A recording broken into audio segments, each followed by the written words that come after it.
Hey guys, welcome to the Troy Gramling Podcast. I am glad to see you today. Today's going to be, well, a special show, you might say. But first, I want to welcome everybody and encourage you, if you haven't already, subscribe every week on Thursday at 8 a.m. We drop a brand new episode, and our goal is to partner with you. The only reason that we're doing this is we want to put you in touch with people who can be an encouragement or an inspiration, folks in different walks of life, some of the topics that we've experienced in our own life to really help you in all areas of your life, whether it's your financial life, your business life, your ministry life, your marriage or relationship or dating life. God has created us for greatness. I believe you were created on purpose to do something of significance. And today, well, I got to welcome back to the program somebody who hasn't been around in a while. I have not. Carson Luke. Yes, it is good to be back. Good to be back. Been a little busy, but excited to be back in the studio. So tell us what you've been busy about. Well, I lead Next Gen at Potential Church, and we have had quite a bit going on. Lots of different things happening. So excited, moving forward, getting the ball down the field, but just been a little busy with that. So, and new baby. That's what I want you to talk about. Yes, the kid. Really didn't care about Next Gen. Forget about that. Let's just talk about the that grandchild. nonsense. Yeah. We had the kid in December. So he is almost 3 months now. 3 months. And his name? Silas Dean Gramling. Silas Dean. That's an important name. Yes, it is. And Gramling. Yes, it is. And how big was he, or is he? He is getting upwards of 12 pounds. We haven't had him weighed in a couple weeks, but he's getting close to that 12 mark. Might be over. I'm sure he's over 12 pounds now. Probably pushing 13. He's a big old boy now. He is a big boy. What's been your biggest surprise? You're like almost a 4-month-old father. I would say I thought that it happened in stages. So like they go through this stage and they go through that stage. And what I have learned is it is different every single day. Like you might think you're out of one stage and then all of a sudden you're right back there. But it's good. He's in his own room. He's been in his own room for weeks now. It's doing good. Yes. Because the worst decision I think a parent can make is to put him in the bed. Yeah. But let me tell you, it's tempting. We didn't give into that, but it is tempting when you know, like, oh man, I know they'll stop crying. I know it. It's just you can't ever get them out. Then correct. That's the problem. It's correct. It's like a dog. I mean, better than a dog. But once the dog starts to sleep with you, it's forever going to sleep with you. Yeah, 100%. So then you got a 12-year-old. Yeah. Now, I'm not going to lie. It's happened a couple times, but not intentionally. Right. I was supposed to be watching the kid, and I fell asleep. So it's happened a couple times, but never intentionally, not like through the night or anything like that. But yeah, he's actually done great in his own room, sleeping good for the most part. Was just sick a little bit. So he got over that, but that was a rough couple nights. I hear we're getting close to the teething stage, which I'm not looking forward to. Just like there's nothing you can really do. No. They're just hurting and they're going to cry.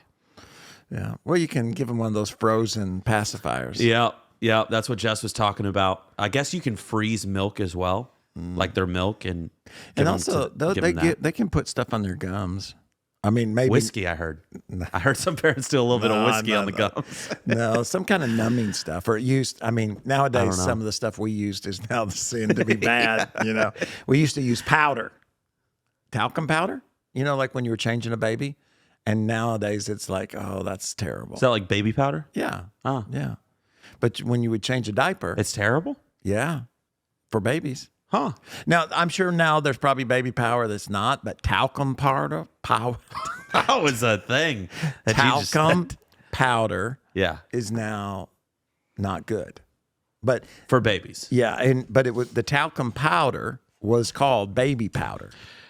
Have you ever used the medicated baby powder? Well, we're going on a tangent here, but it's got a burn on it. It has got quite a burn. Well, but that's not what you used on the baby. No. I used it for myself. I was chafing, and I used some of that medicated powder. And whoo, There's just some things we don't want to talk about. Okay, yes. You invited me back on the podcast. I invited you back to talk about the subject we're going to talk about, which is in a few months. Well, first, bad. You've got, because we got to talk about the grandkids. Yes, that's important. Silas has a cousin. Well, has 3 cousins, but has one cousin that's just like 2 weeks younger. Correct. And so for us, Dove, right? We get to watch Dove, who's about, because she was born premature. She was supposed to be like a month or so. Right. But since she's premature, but we get to watch like her follow and development, which is kind of cool. Yeah. No, absolutely. Because you see Silas, and then like 2-3 weeks later, then you see Dove kind of at that same spot. Right. Well, and Dove is there with you guys at the house, so you see her every day. Yeah. Whereas Silas, you see like incremental, like all of a sudden he's right. Bailey had said the other day, like right when she thinks like, oh, Dove's like is around the same size, then she'll see Silas again, and he's grown. He's still a lean guy on the chart, like he's leaner than average, but he's just getting big. But he is in the 90 percentile head size. He's got a big old head. That's the truth. He gets that from his father. All that knowledge has to be contained. It takes a big container to hold a lot of information. But anyways, you can go to our Instagram if you'd love to see some pictures of these incredible children, along with the older grandkids, Lion and Luna.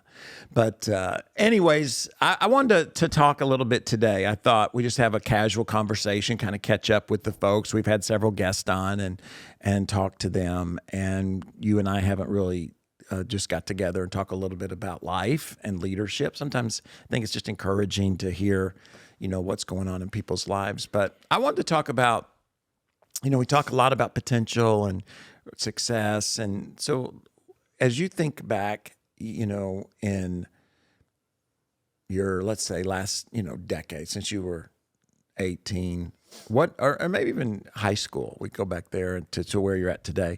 What have been some of the biggest challenges that you've had to overcome in order, now you're a husband, you're a father, you're a pastor, you lead a team of people, you lead a team of volunteers, So, I mean, that's success in a sense, What have been some of the challenges you feel like you've had to overcome in order to do that? That's a good question. The one that comes first to my mind is what I call like the cycle of undiscipline. I think that I'm sure there's people out there who could relate to the idea that you have all these things you want to accomplish, right? You're driven, you want to accomplish all these things. You set goals and, okay, here's how I'm going to do it. And you do really good for a short amount of time, and you fall back into old habits.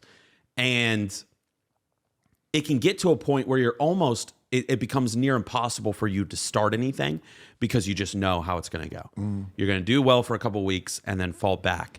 And it took a long time to work through that. Still working through that in some ways in certain areas of my life. But what it took locking into was the idea of incremental growth rather than thinking of it as, okay, I've got to change my life around in one go. In order, because discipline, you have to have it, right? To be successful on any level, in any area, there's going to be moments where you have to do things you don't want to do.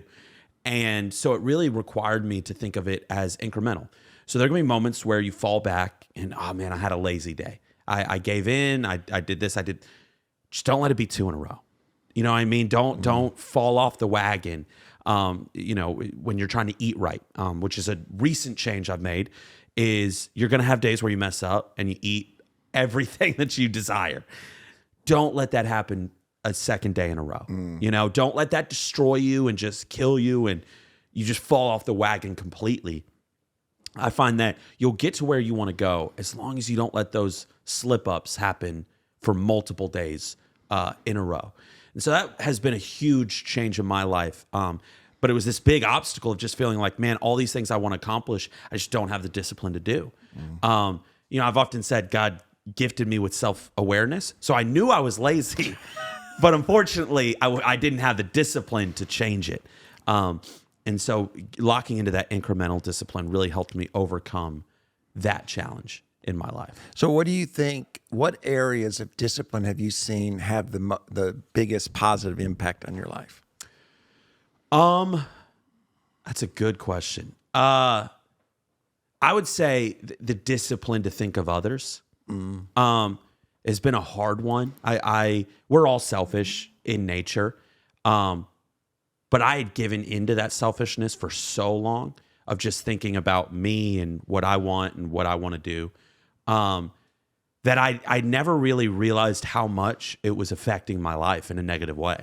That it was once I got married to Jess that I realized it.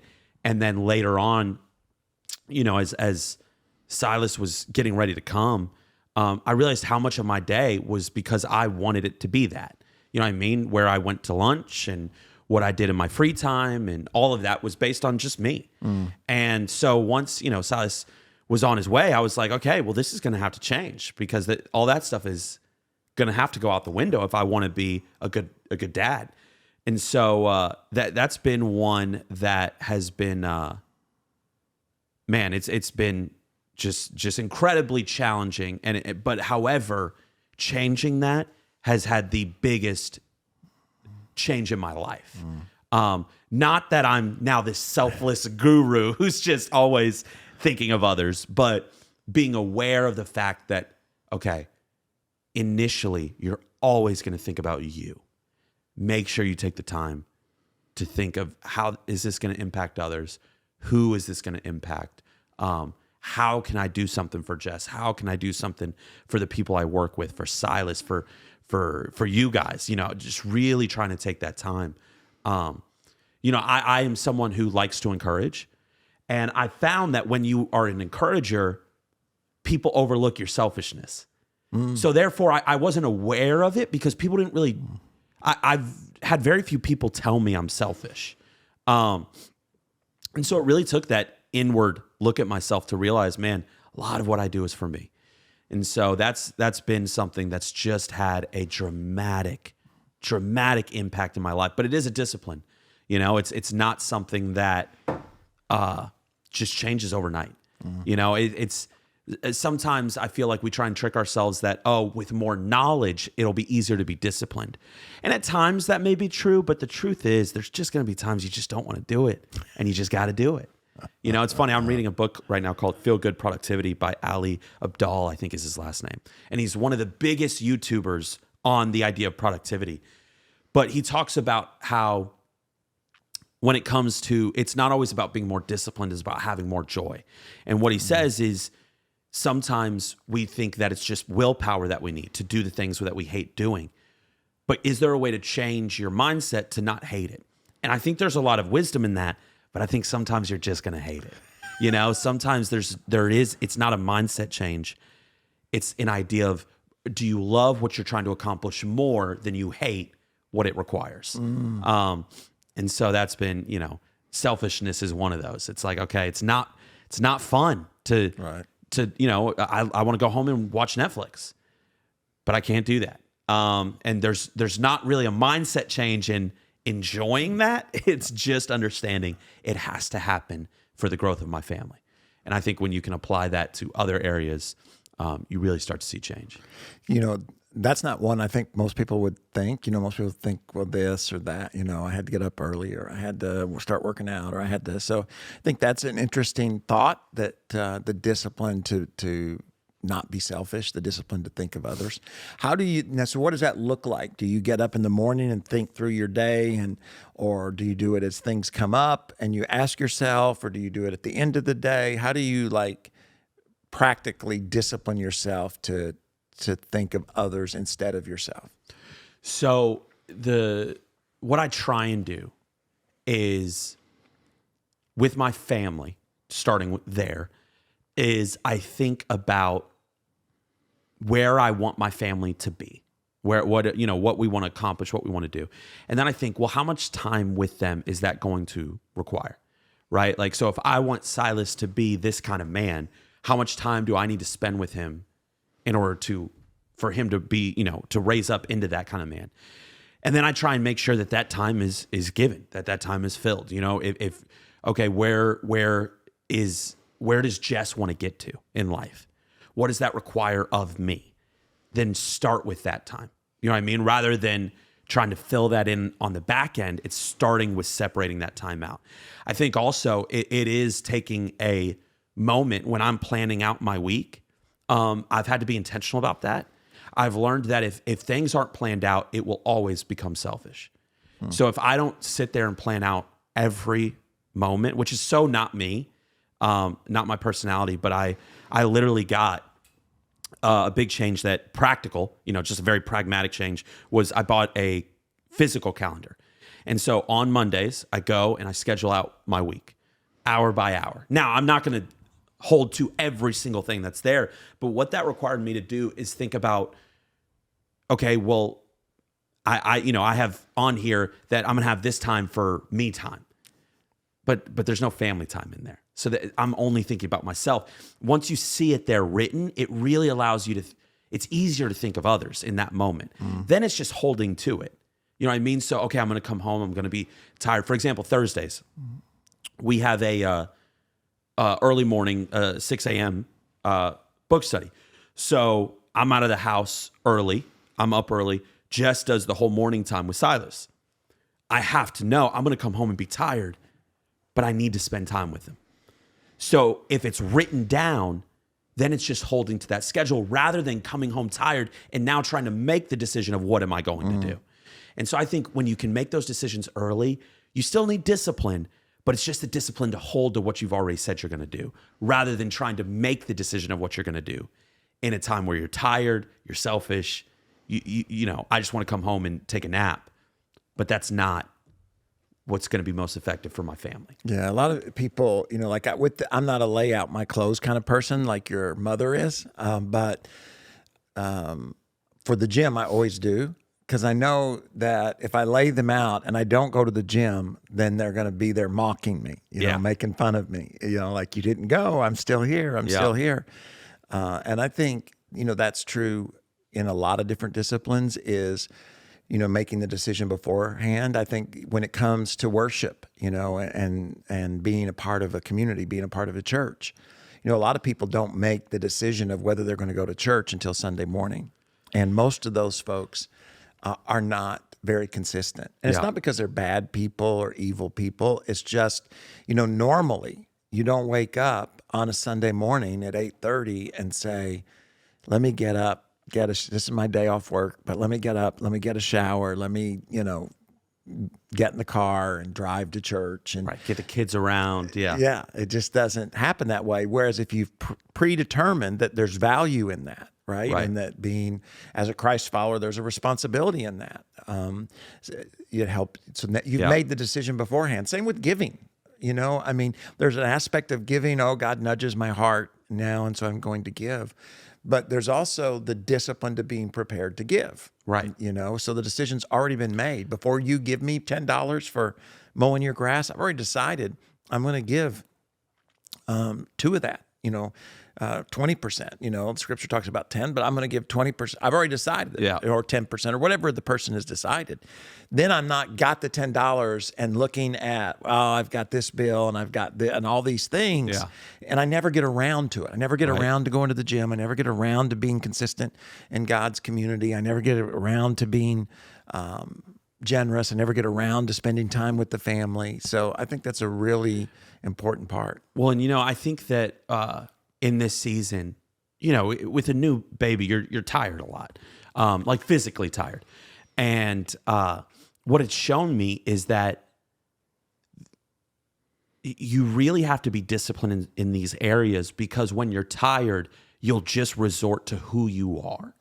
You know what I mean? And I found that at night, when Silas is crying at 2 a.m., I don't have the mental ability in that moment to decide to be selfish or selfless. It's just going to come out, who am I?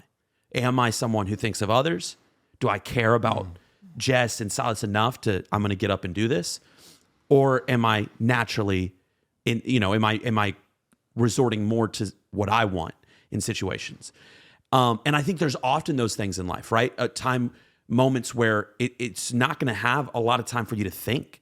And so you're going to resort to who you are. And so these moments are so important that you build in that discipline, because, right? It's like in the morning when you wake up, it would be really hard for you to all of a sudden become someone who sleeps in. Not that you're not faced with that temptation, but you've built up such a long habit of being up early. And I think that the idea is you want to get to that place where you've built up such a long habit of being disciplined in whatever area you're trying to be disciplined in, because then it becomes difficult to fall to the other side. So the way I see it is, if I can build up a long habit of being selfless, it's not that the temptation of being selfish leaves. It's just I've been so habitual in being selfless that I'm going to fall on that side more often because it's habit, which, good. The book Atomic Habits, I think it's James Clear. It's like, it speaks to that, that idea that once you built it as a habit, it takes so much less brain power to make that decision, because now it's gone to a different part of the brain that's just functioning as a habit. Yeah, no, that's good. I think, discouragement is another one of those things that can get us out of our disciplines. Yeah. You know what I mean? Like where you're disciplined in how you're eating, but then you don't lose the weight that you wanted to lose. Yeah. You know what I mean? And then you get mad at the discipline, or you get mad at God, or you get mad at you get mad at your spouse or whoever. And I think that is one of those things you have to be careful of too, is that when you get discouraged, is to be aware of that discouragement and the potential that discouragement has to off-ramp you from your success. Right. It's easier. The progress you see, when you see progress, it's like, I'm on the right track. Yeah. Absolutely. But if all of a sudden, with what you're talking about being less selfish, if all of a sudden just we're like, you're just so selfish, when you don't mow the grass or something, it's like, I've intentionally been trying to make this progress. It's funny you mentioned that. We've had a moment within the next gen team at Potential where I call them lock-in moments. I feel like everyone has them throughout life. These moments where it's like, all right, let's reel everything in and let's get hyper disciplined for a period of time. It can't last forever. It's not sustainable, the amount of discipline you want to implement, but it's to bring everything in. Let's get everything organized. Let's get it together.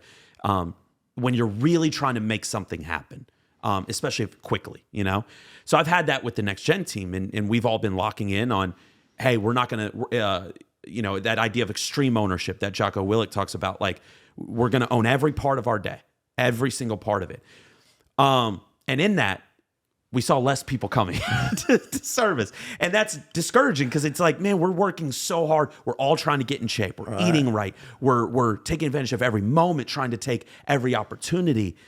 And there's less people coming, which in the church world, you don't want to be just about numbers, but it's a good gauge for, how effective you're being.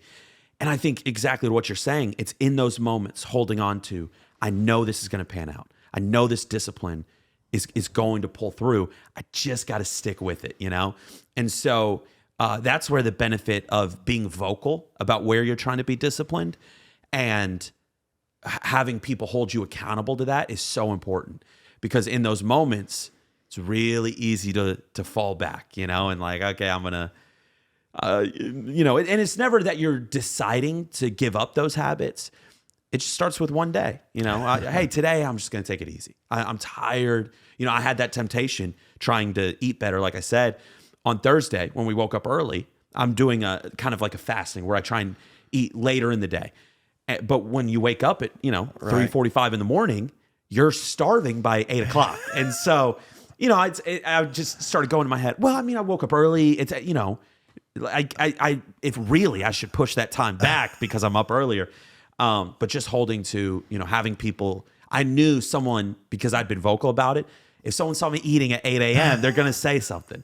So that just helps, push through in those times of discouragement. Yeah. Sometimes discipline, the intentionality of making people aware so they can't hold you, if we're serious, we'll let people know. exactly. If we're not serious, if we're afraid we're going to fail, then we often won't. We actually create a path of failure. Yeah. It's like if you got a big vision, but if you're afraid to share it because you're afraid you won't get there, well, you're probably not going to get there. Yeah. Because you're going to put things into play that are going to lead to failure as opposed to success. Yeah. As opposed to saying, this is where I'm going, and I'm going to live with the setbacks along the way in order to get there. I have a question for you, because this is something that I've been thinking about a lot, talking about with my team, is I've always thought of being productive as a key part to success. Mm-hmm. And I've thought of it as purely being disciplined. But I've learned discipline is a huge part of being productive. Just saying, I'm not going to take the 3-hour lunch, I'm going to work. However, there's also a skill to it, because there's a learning in, okay, but how at the same time, so I'll give you an example. The other night, I stayed up to work, but I was worse throughout the day the next day. So it wasn't just about discipline of like, I'm going to stay up and work. It really was, I need to go to bed to get the rest to be more effective. How do you manage the idea? Because it's really easy to get in the mindset of just work as hard as you can.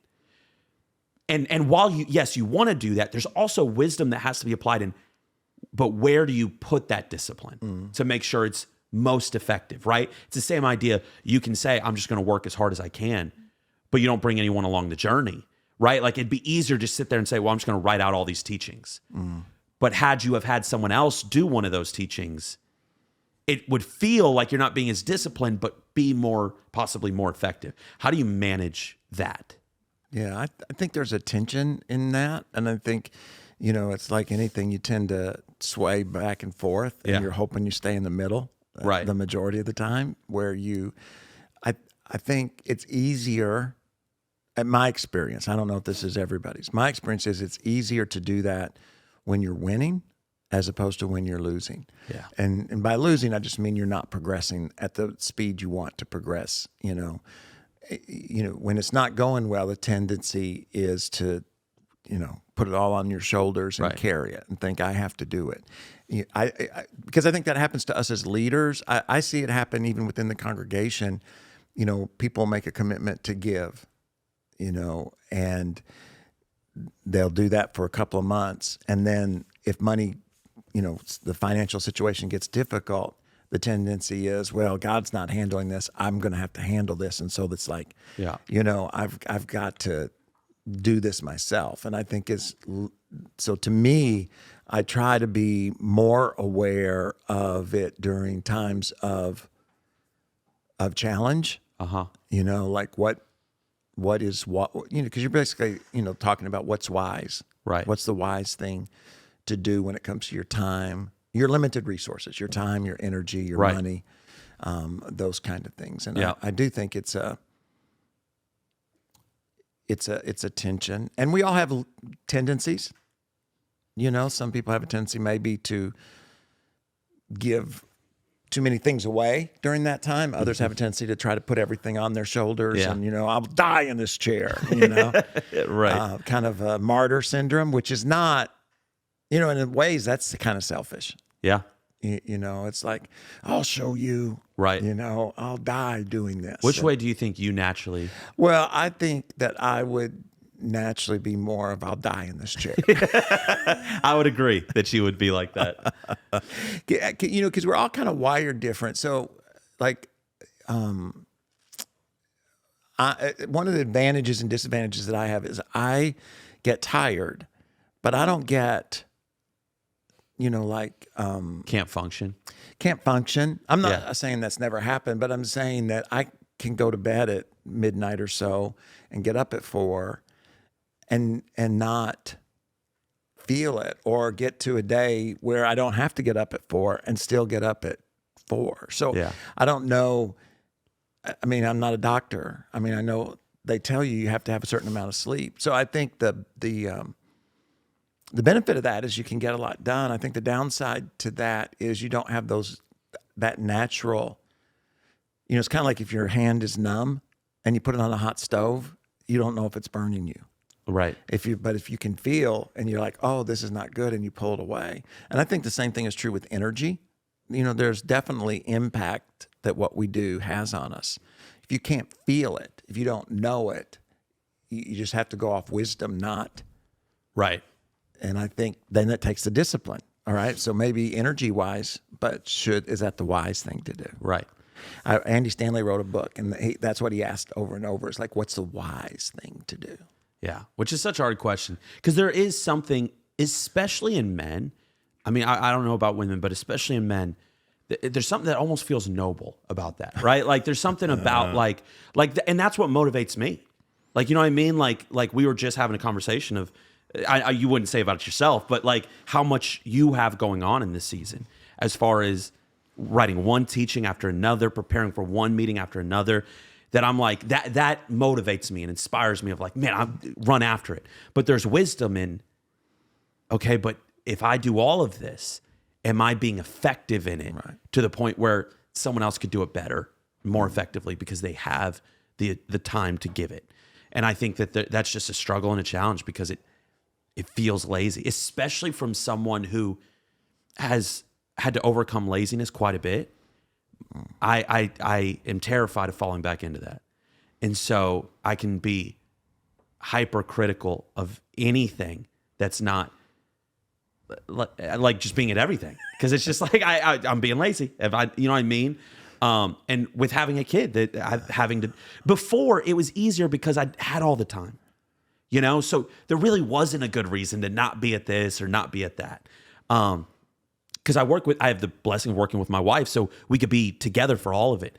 But now wrestling with that challenge of like, do I need to be here for this, or do I need to be with Silas, or do I need to let my team take it, or and what's being lazy, what's being wise it's a challenge for sure.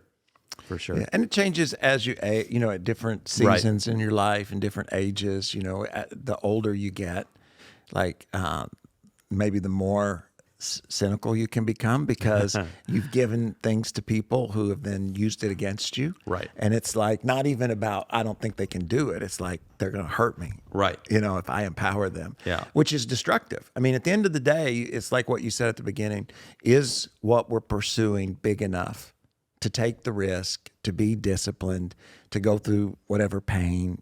Is your dream big enough? Right. And if it's not, then I think, what? It's time to get a bigger dream. There's small steps, but a big dream that's willing to, so that and I kind of close with this. I was listening to, might have been Erwin McManus, but I can't remember. But they were talking about how people are motivated. We're pushed by things and we're pulled by things. In other words, towards success or drive, and we're pushed by things like fear of failure. We didn't have a lot when you were little. In other words, it's things that you're afraid of. And so they push you, right? I don't want to ever be poor, or I don't want to fail, and then there are things that pull us, which are more visionary. I dream of impacting the world. I dream of starting a business or building, those are, and in their discussion, and I'm thinking about it, so I don't know where I kind of come out yet, but they were saying that if somebody's success is predominantly determined by that which pushes them, that it ends up self-destructive. They end up destroying themselves, because you can't ever get away from it. Yeah. You're really never making progress. No matter how much money you make, you could lose it all.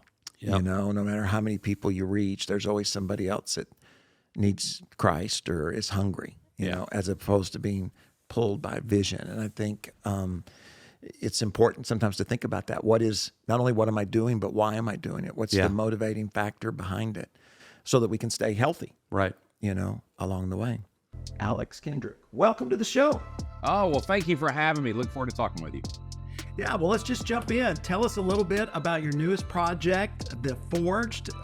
Carson is my middle son, by the way, and he's on staff here at the church. And we watched it just the other night and really, really enjoyed it. So tell us about it.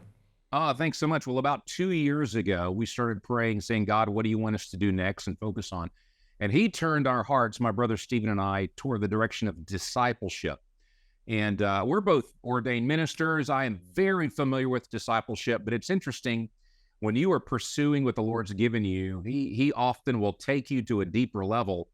And I loved that and was convicted by it at the same time, just really digging in the Word. What does discipleship look like today, given the biblical explanation? And so Luke 9:23 jumped off the page of Scripture at me. That's when Jesus, a group of people are following him. He turns and he says, whoever wants to be my disciple must deny himself, take up his cross daily, and follow me. And that verse by itself is a lot to chew on. To deny yourself, take up your cross daily, and follow Jesus. I mean, what's a cross for? It's for death. Something's going to die. And so the more I chewed on that and we began writing the script for The Forge, man, the Lord worked on me, my brother, and it was both wonderful and hard at the same time. So we dove into writing the script for The Forge, which is about a young 19-year-old. Father abandoned him, but he's got a praying mother. And as she prays over him, asking God to bring some godly men into his life, he runs across a Christian businessman who offers him a job. But the Christian businessman asks him to meet with him twice a week for mentoring. And Isaiah, the young 19-year-old, at first is reluctant, but he agrees to do that. And they go on this process of discipleship. Isaiah soon comes to faith in Christ through some struggle of his own, has to face some things in his own life as he learns what being a disciple means. But by the end of the film, it's very inspirational, and people are leaving the theater saying, man, I need to be doing this. I either need to be discipled or to be discipling someone else. And that's what we're so grateful for. So that is The Forge. The title of The Forge, we named it that because when you're developing or forming a sword, a spear, a knife, something with metal, that is formed through heat and pressure. And there is a symbolism there of what happens to us spiritually when the Lord is forging us into followers of Christ, that sometimes it's the heat and pressure of life and spiritual paths that help us to grow in faith, and that these 7 men that we meet in the movie are discipling 7 younger men, one of which is the young man we follow primarily. And you see how they meet together, and they call their group The Forge because just keeping each other accountable and growing and discipling each other. So I hope discipleship groups pop up all the more after people see this movie and hopefully are inspired. You think, I think there'll be a lot of sermon illustrations when the image of that, where the sword and the community and the power of that. Because as I was sitting there, I was thinking, that's a really good illustration. It is. And that, you know, I did that ceremony for my son, Joshua. He's my oldest. I have an 18-year-old son that I'll do that when he turns 20. But I did that for Joshua, and man, that left a mark on him. I'd learned it from other men, but I had him in front of our whole family. We have a large family, but our whole family, I mean, parents and brothers and their kids. And Joshua held out that sword as long as he could, my son, and until my brothers came up and supported the sword. And he never forgot that. And I said, I've got to put this in a movie somewhere. Yeah. It was really good. How do you, you know, I'm not a film critic, but I think the writing is really, really good because the story pulls you in, and it doesn't have that, you know, a lot of times, especially in Christian movies, there's a hugely dramatic effect that, you know, there's a wreck. How did you decide how much tension to add to Isaiah and to his mother to pull people in? And to get them to identify with that, but not that. To me, that was really, really interesting because you had my heart, but there wasn't this tragic, you know, horrific event. It was sadly, you know, something that we see often in people's lives, you know, as far as the father and all that. Did you spend a lot of time? How do you do that? Yeah, that is a great question. So this is the way I would start. We want to make movies that the audience can quickly relate to on the screen. As you know, when you go see a Mission Impossible, an Indiana Jones, or whatever you're seeing, the events in those movies tend to be more exaggerated or over the top that they're dealing with, which makes for great entertainment, but not necessarily things that we can personally relate to. So I wanted this story to be very, very relatable. So we took Isaiah, the 19-year-old. His father's no longer in the picture, so he's got father issues to forgive his dad and work through. Then his mom, who's trying to raise him, and she even says in the movie, it's hard for a woman to call out the man in her son. It's much more effective if a man does that. And so she is praying for him and struggling with that. So she's got some women that she's praying with. And Isaiah, of course, is dealing with a lot of things that our younger generation is truly dealing with, from addictions to it could be video games or sports or pornography or other things. And how would he deal with that if he's starting to take steps toward the Lord in discipleship? And so we wanted all these things to be relatable and believable.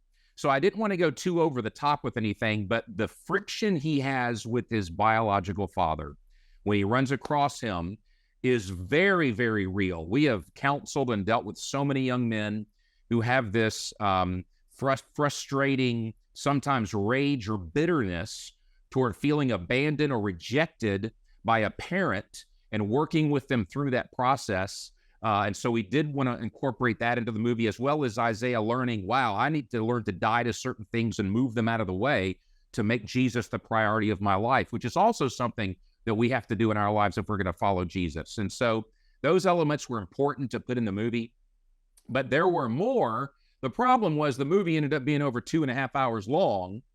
and this is what Sony tells us. Sony, our distributor, says, guys, if you want this to play more than 2 or 3 times a day in the theater, it can't be more than 2 hours. So a 2-hour movie will get 4 or 5 times. A 2.5-hour movie gets maybe 3. And we want as many people to see this as possible. And I thought, well, that's true.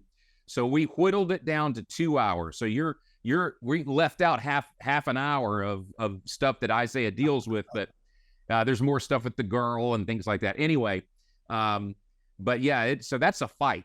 But again, our priority is spiritual growth and impact first, entertainment second.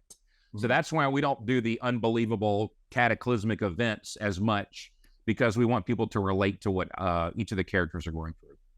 Yeah, I really enjoyed the acting as well from my perspective, and the gentleman who played the father or the business leader. Yeah, just such an attractive personality, just really not only pulled you in, said, I want to be discipled by that guy. Yeah.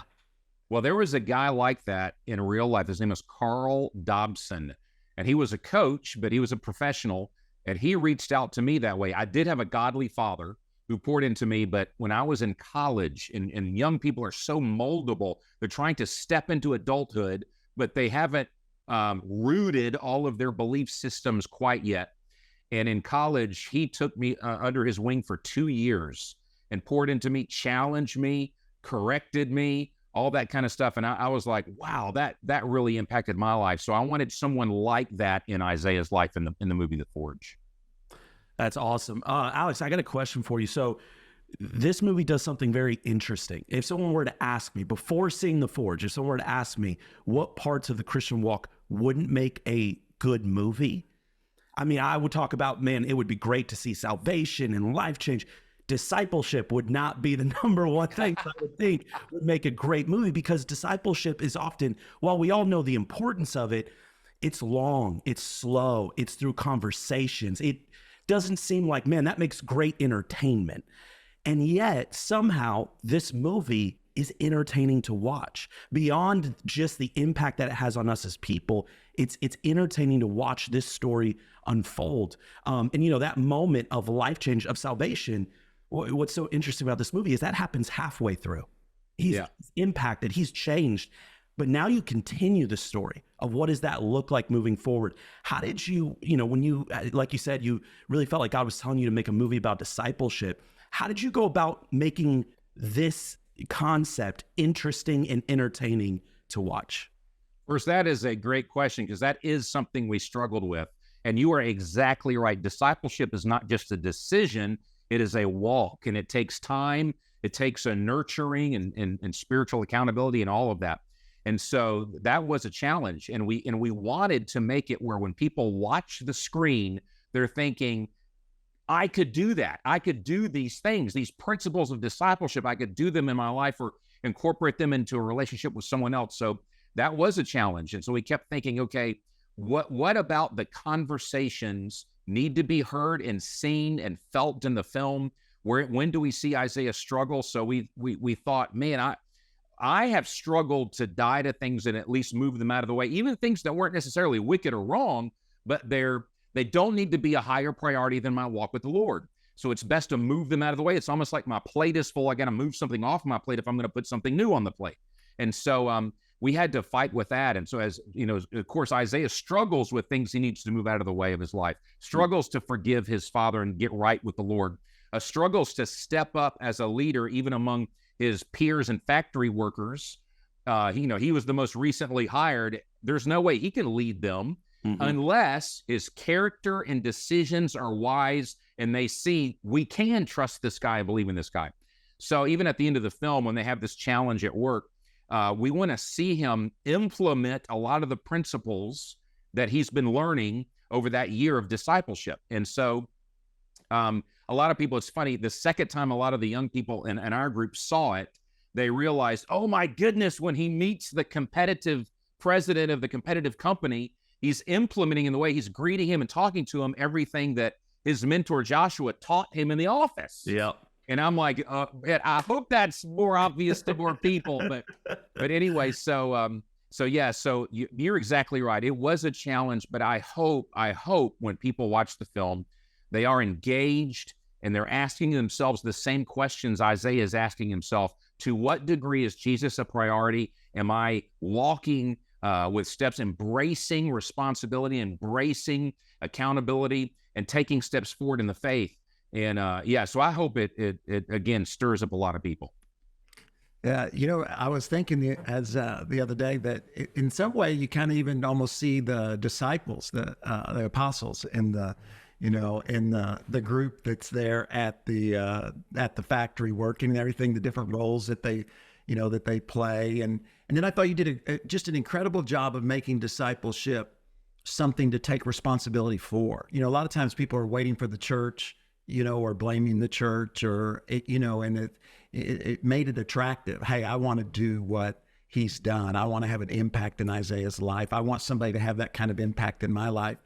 On the set, what kind of stories or experiences do you guys have? I'm sure you can't use all Christ followers, or maybe you do, I don't know. But what are, when you're filming something like that, are there some, what happens on the set? Do you get a sense of God's Spirit working and moving?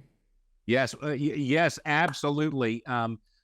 So I'm going to start with this because this was a miracle for us. There was a man in our art department, Bill, who the second week of shooting, he was having some issues. He went to the doctor. He was diagnosed with cancer, serious, and he came back to the set, and he told Stephen and I and a couple of other people, because he was so startled by it, we stopped and pulled everybody together and prayed over him. A few days later, when he went back for another hospital visit, the doctor scans him, is a little confused. He says, he didn't say where is the cancer, but he says, I don't see this moving or looking like it's going to happen the way that it normally does. And then as time went by, Bill kept coming to set and working as best he could. Some days he would have to be gone, but throughout the course of the movie, he didn't get worse. He started getting better. And then I talked to him months later. We shot this in the summer of last year. Talked to him months later, and he calls me and he says, Alex, I am in full remission. I'm feeling great. It's like, this is unexpected. Even the doctor said this is unexpected. And so we are cheering that. That was one thing that happened that I was just like, left the mark on me. God answers prayer. But here's the other thing. The young man playing Isaiah, his name is Aspen Kennedy. I thought he was a wonderful actor. Yeah. And he told me halfway through the shoot, he said, do you understand how much like Isaiah I really am? Because my father left. It was not in my life growing up, but my mother was. She prayed over me. He said, I feel like I want to walk in Isaiah's shoes, and I want to embrace discipleship. When we did the scene, and if you haven't seen the movie, you got to go see it, but we did the scene where the men in the Forge group pray over him. They pray a father's blessing over him. That moved him so deeply. Aspen, the young man playing Isaiah. And after that scene, I had talked to the men. We excused the crew, and they left. And those men, who were all godly men in real life, truly prayed that prayer over him in real life for Aspen, the actor, not Isaiah, the character. And he wept. Oh. He said, I've never had anything like this happen to me. He said, I feel like I'm walking in the shoes of this character. And by the end of the film, he embraced us and hugged us and said this was the best thing for him. He said, this is the most honorable role I've ever done, and it's helped me desire a closer walk with Jesus. So I'm thrilled at that. And there are other stories that happen at the same time, but those are some that left a mark on me. And so he loved it. And it's always a joy and a blessing to work with Priscilla Shire, Cameron Arnett, who plays the mentor, Joshua, and then meeting Aspen Kennedy. Wonderful. Yeah, they did a great job. I mean, I really enjoyed it. I was really brought into it. There's for those who haven't seen it, you got to go see it. There's especially a scene where it kind of catches you off guard, but it's very emotionally impactful and the whole concept of forgiveness and the power of forgiveness. I got one part of it wrong, though. I thought there's a scene in the movie where a car gets remade, and I thought for sure it was going to be the dad that had done that. Well, that vehicle, the 66 Mustang, is a parallel of Isaiah's life. You see at the beginning the condition it's in and the situation that Isaiah even got it. This, I hate to call it a curse, but the grandfather is supposed to fix it up with him, then the father is supposed to fix it up with him. Now it's coming down to Isaiah, and he says, this is the way they left it, like you see it, and it's just in bad shape. And so that is kind of reflective of where he is spiritually and in his relationships with his family. And as the Lord begins renewing his heart and renovating his life, and he begins pursuing the Lord, so does that car. And so I love the scene. And this is the funny thing. When we went to so many test screenings for the movie to see if we needed to tweak anything, and the women cry. You can probably tell me which scenes the women cry in, but the men cry in the car scene. And we would look around the room and you got all these men wiping their eyes. And my daughter, my 23-year-old daughter, was sitting next to me going, why in the world do men cry at this car scene? And I said, Anna, imagine right before you get married and you've got a dress that'll do, but it's not the one you wanted. And somebody walks in with the dress you wanted. And she goes, okay, now I get it. So that was a fun scene to shoot.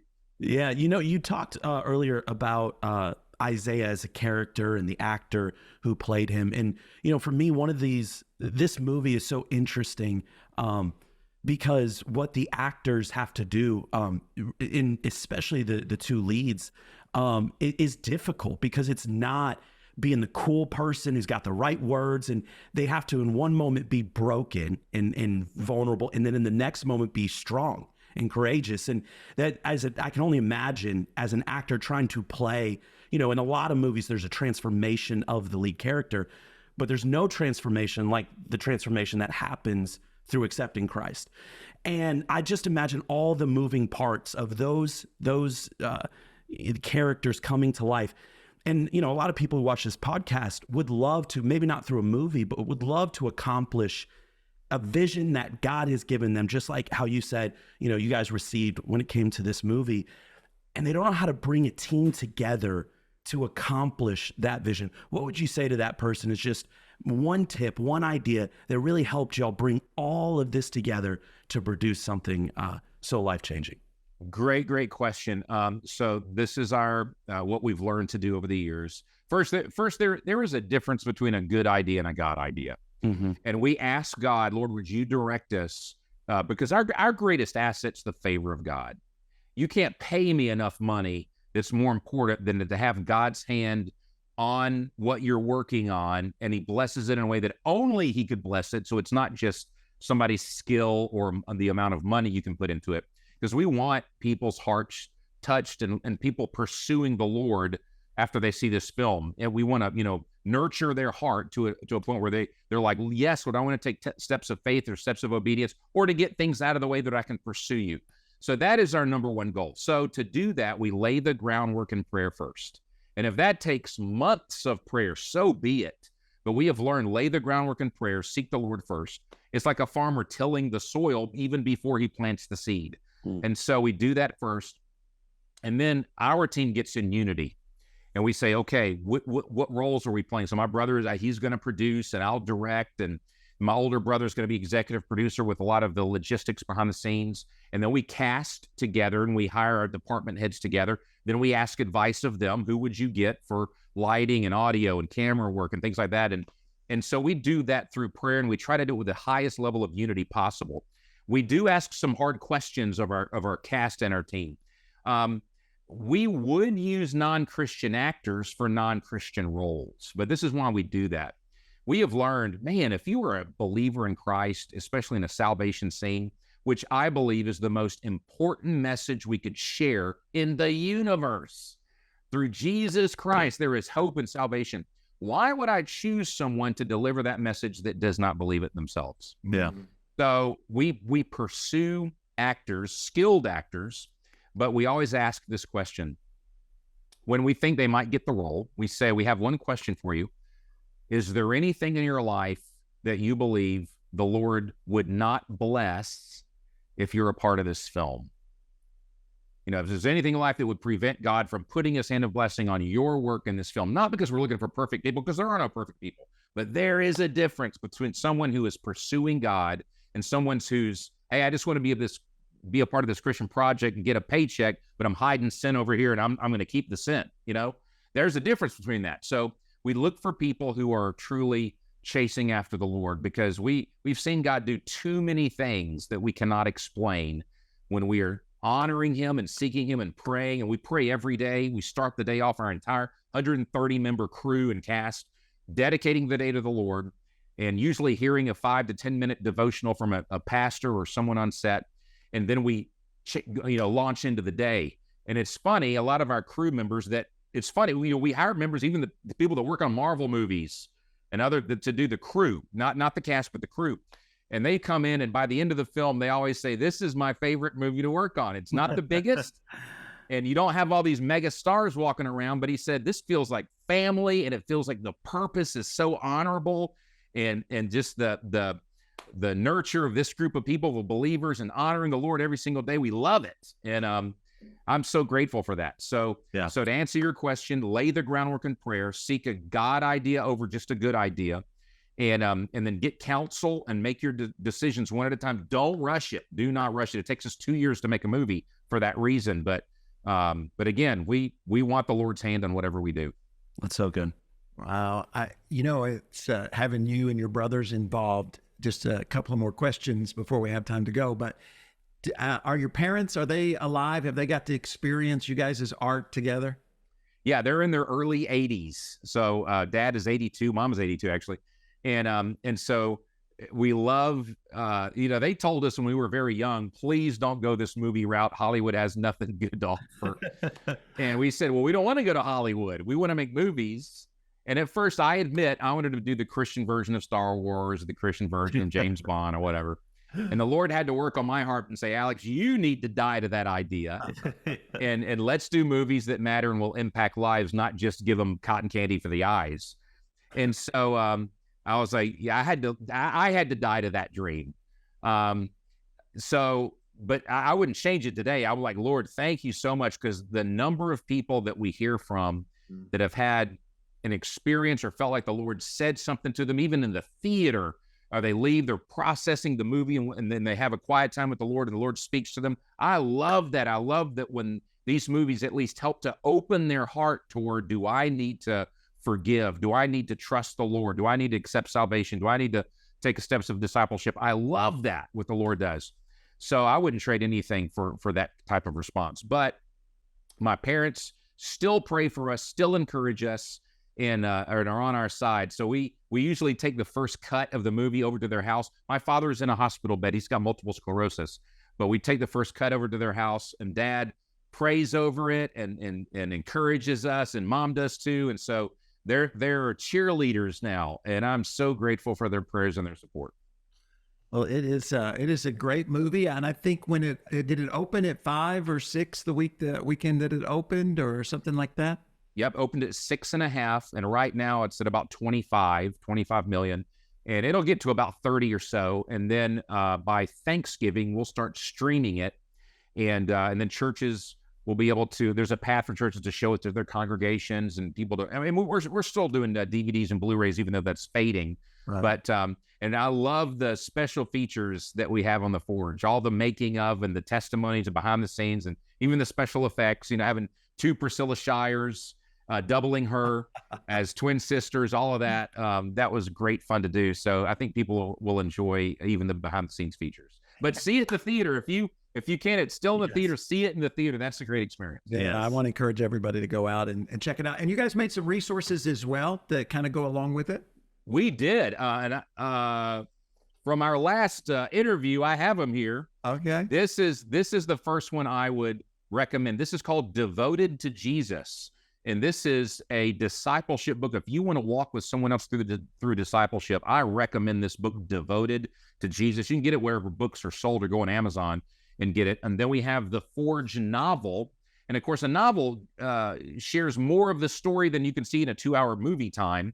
It'd take a week or so to read this, but it is a wonderful book. Chris Fabry did that. Priscilla Shire has the book for women, I Surrender All. Powerful book that she did. And then we have a book for teens called Count Me In. This is for, 14, 15, 16-year-olds that would like to take a step of discipleship, even at the teenage level.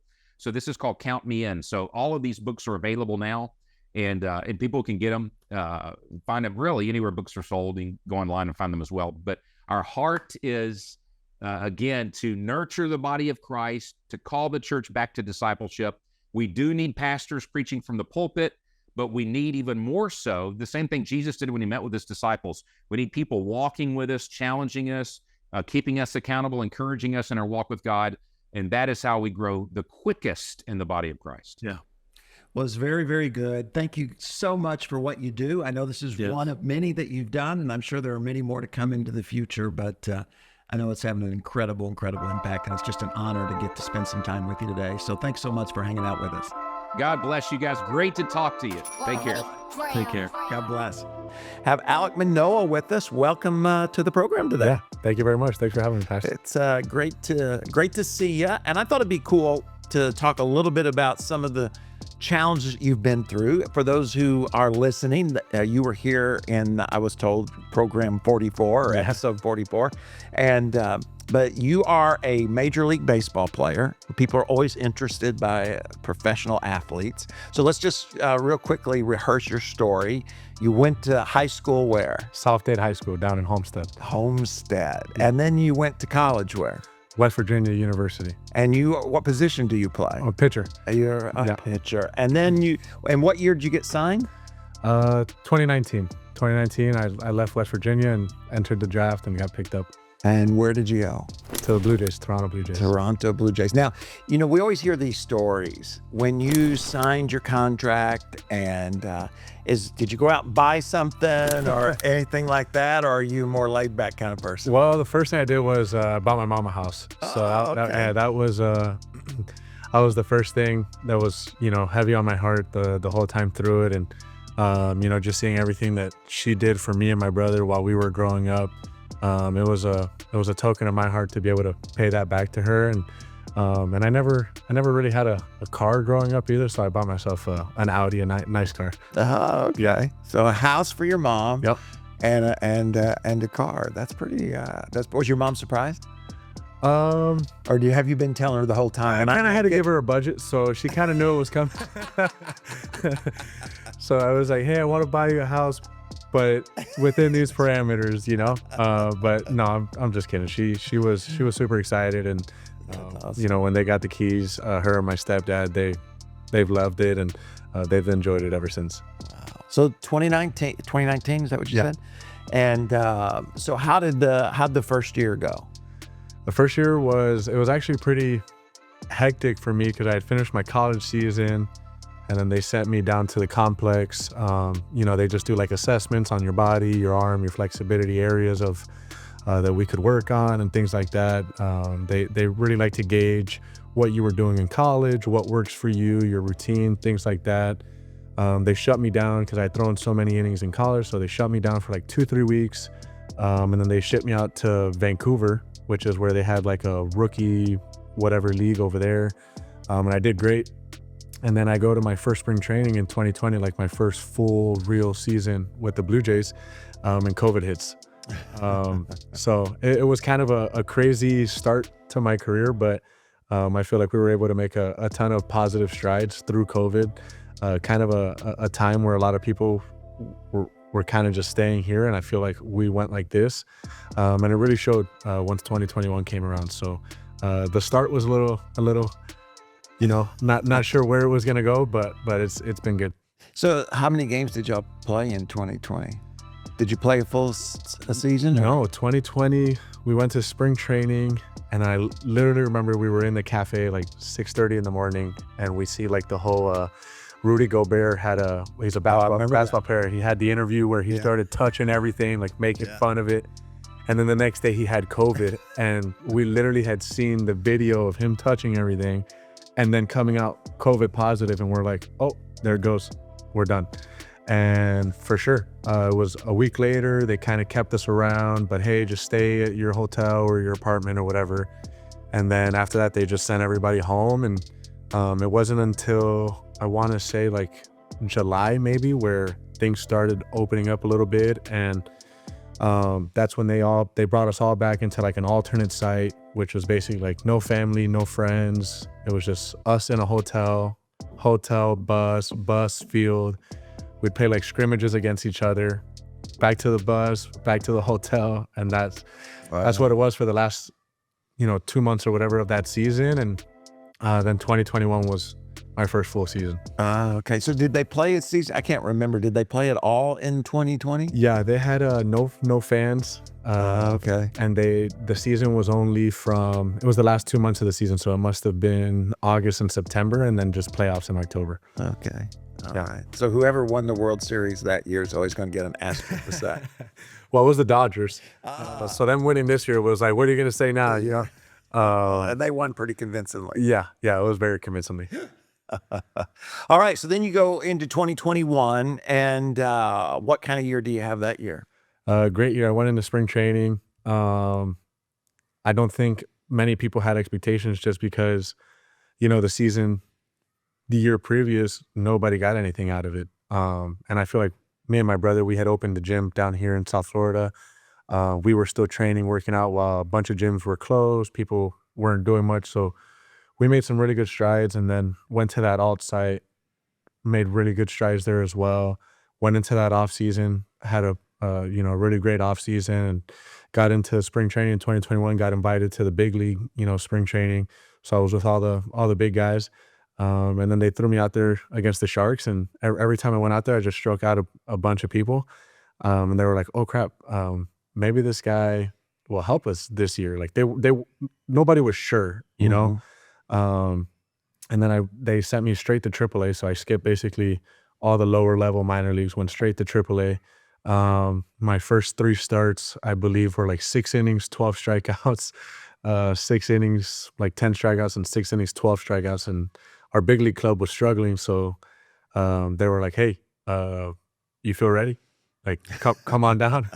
And I had a really good season. I feel like I was able to go in there and kind of just bring like a good positive energy to the clubhouse, kind of that young guy that's just super energetic, and was able to pitch well, thank the Lord. And it was super fun, especially I debuted in Yankee Stadium. So oh wow. Yeah. So that was Did you win? Did you get Yeah, I did. I threw 6 innings, no runs, and we ended up getting the win. So it was a cool day. So now what's that like when you walk out there to everybody's, in their mind been there, just playing wiffle ball or whatever. Yeah. So what was it like when you walk out there and you look around and? Oh, it was unbelievable. And it was actually kind of crazy because I was supposed to make my start the day before, and we got canceled for rain, but it was sunny out. And I was like, oh my God, now I gotta do this whole sleep again, the jitters and all that stuff. But no, it was unbelievable. I literally got out there, I just looked around, and I was like, wow, this is unreal. I had all my family there. I had left like 50 something tickets that day. So had all my family, friends, everybody that helped me get to that point in life was there. So it was super awesome. Wow. And then you get the win. So Yeah. can't beat that. Icing on the cake. Yeah. So, so then now you've got expectations though, because you do so well, and the team and the fans and everybody, I'm sure, starts to have big dreams. And then what happens as you go into the next year? Yeah, 2022, I followed it up with probably the best year of my life.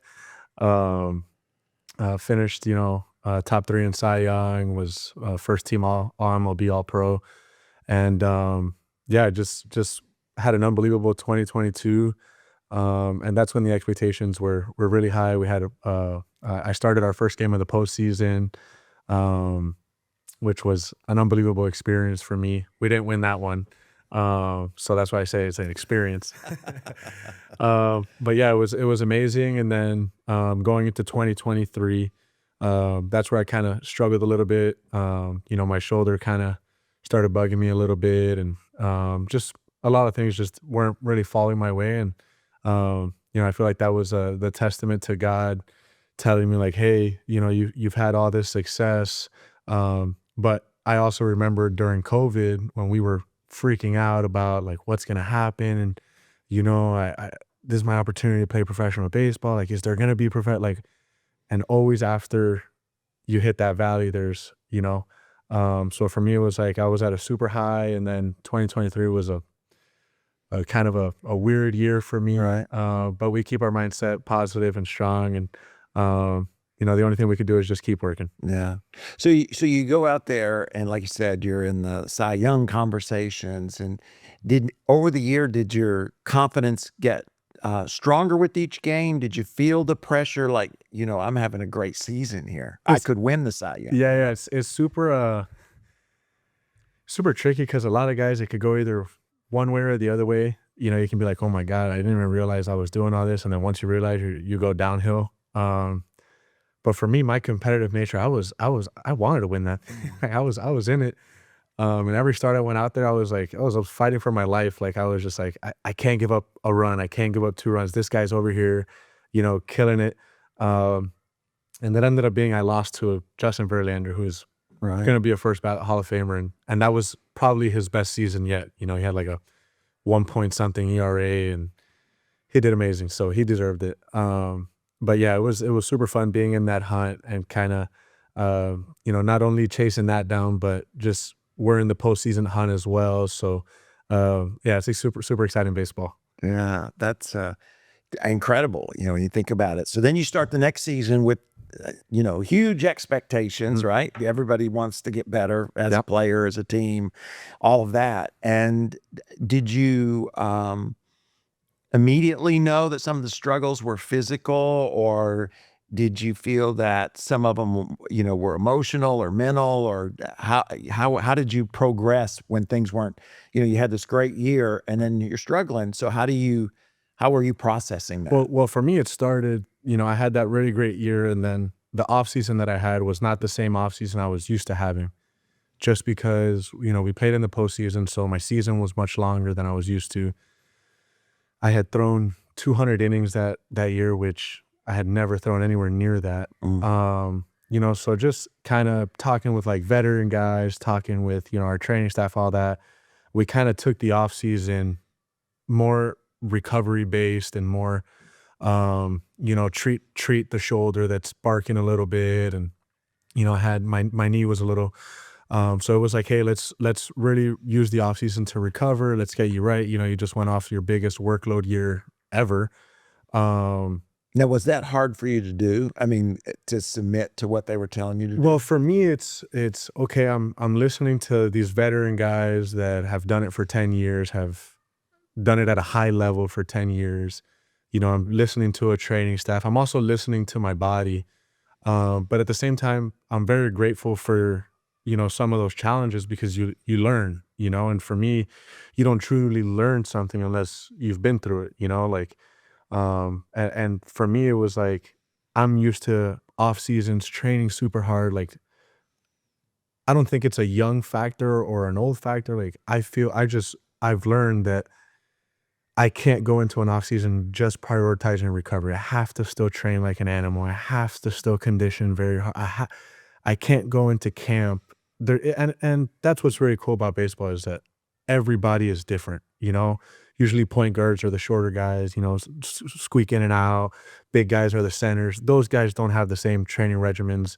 So it's the same in baseball. Everybody kind of trains differently, and some guys train and they get sore and they get tight, and so they're more stretchy and mobility and stuff like. So it's very different. Everybody's plan, but for me it was, okay, understanding. I didn't start my throwing program where I usually did. I started it later. We rehabbed some of the injuries, and then I just got into camp. And as a competitor, I'm in the camp. They're like, hey, let's use camp to get ready. And for me, I've always come into camp like I am ready. I'm here, and the conversation that off season was always like, hey, we need to make sure you make it through the whole year next year. Like, it's okay if you start a little slower. It's okay if you're not fighting for a spot. And my competitive nature and my hunger needs to always be, I'm fighting for a spot. And I allowed that to switch my mindset a little bit, and I kind of lost that tiger, and I went into spring training and I was just behind. My strength numbers were just behind. My arm wasn't where I needed it to be. And then you start spring training games and your competitive nature is not, oh, well, it's a process. I got to get my stuff back. No, you're trying to win a game. Right. Like, even if it doesn't matter, I don't want this guy to beat me, or you're facing a AAA prospect. Right. I want to beat that guy. So I then prioritized the results instead of the process at that point. And then I just created a ton of bad habits that I just never caught up where I needed to be throughout that whole season. It was like I was constantly playing catch up, but it was something that was extremely important. I feel like, I pray to the Lord that I have a super long career, and obviously that'll be deep in the rearview mirror. Right. But I feel like I needed that to happen for me to have a super long career, to be able to understand this is what my body needs, and this is how my body works, this is how my mindset works. And even though a bunch of guys do it differently, now I know that's not what works for me, Now, when you started and you were struggling some, all that you just shared, did you know that at the time, or were you trying to figure out what was going on? No, I thought what I was doing was right. I'm like, hey, I've never thrown 200 innings. Guys that have thrown 200 innings in a season, usually start later. My therapist at home, that does all my rehab on my arm and stuff like that, he's like, hey, let's start you. I'm going to talk to the team.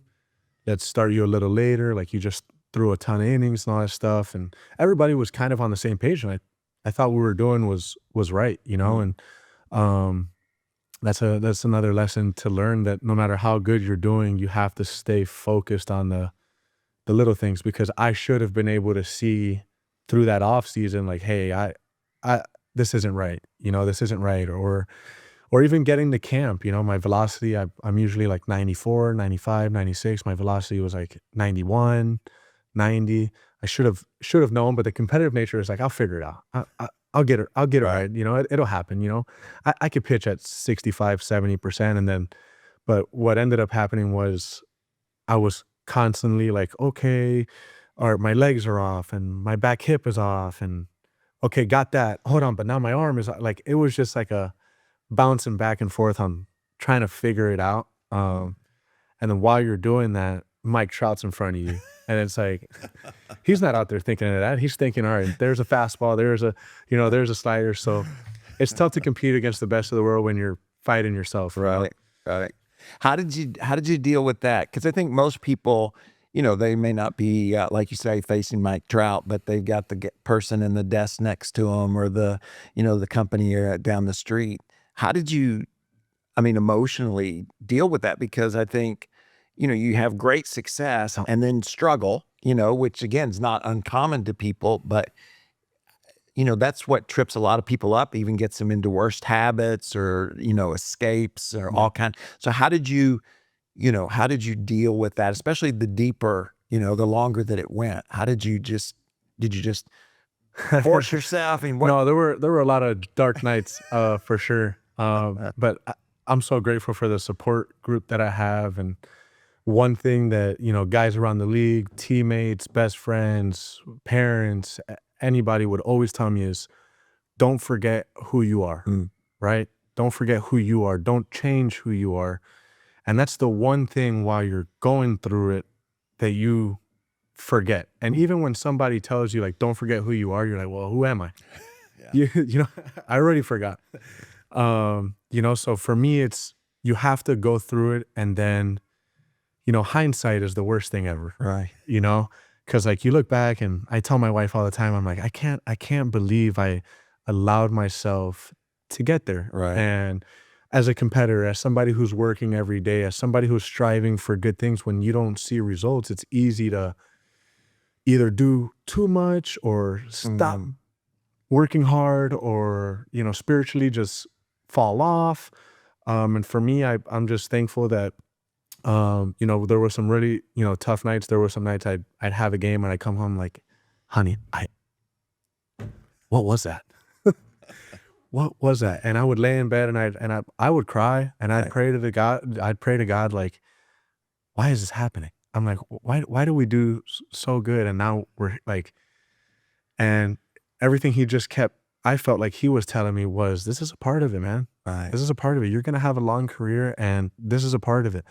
And something that I did was I went and I looked at a ton of Hall of Famers, and you look at their 15-year career, their 18-year career, and you never want to compare yourself to anybody else. But Justin Verlander's third year in the league, he had a 5 ERA, and he had a couple other seasons with high 4s ERA. And when he's looking now that he's a Hall of Famer and a 14-time All-Star and all that stuff, he's like, yeah, I remember that year. It's like not a big deal. But I guarantee you, when he was in it, he was like, oh, this is tough, So I feel like having that hindsight mentality, a little bit of like, what do I want me 2 years ago, 2 years from now to say about this situation in my life? And it took a lot of, tough moments and a lot of, tough situations to realize that, which then, this year happens, and I end up having the season ending, surgery. And I feel like God was preparing me during that year for this, to then be able to blossom, next year and the year after that and all that stuff. So, now, which was more difficult? Was the year where you're kind of struggling and trying to, reflect on how you started and all that, or when you got injured? Yeah. Was one more challenging, mentally than the other, or the spiritual fortitude that I have now after going through what I went through in 2023 is, I don't think anything will ever be as hard as that again. And I mean, knock on wood, I don't want to, get too ahead of myself, because anything can happen, in life. But what God taught me in that year, and then, for this season to come, and, I had, my first 5 starts of the year were great, and to be able to show that competitiveness again, to be able to not show it to the outsiders, but show it to myself. Hey, all that hard stuff we went to, all the, mental conversations we had, all the spiritual conversations we had, everything that we've kind of built, like, it's showing off well for myself. Like, this was all needed to get here. And then my elbow snaps, and, that next conversation to God is like, what? Come on. And everything he just kept telling me through prayer, my heart would just get nudged that you've already been through this. You've already been through this, but even harder, because now the reason is you physically cannot go do it. Before, you physically thought you could do it. So like, that's a tougher mental battle. So, I just think back to any part of my life, when I was a kid, when my parents got divorced, when my dad went to jail, everything that's happened through my life, God has shown me the light at the end of the tunnel.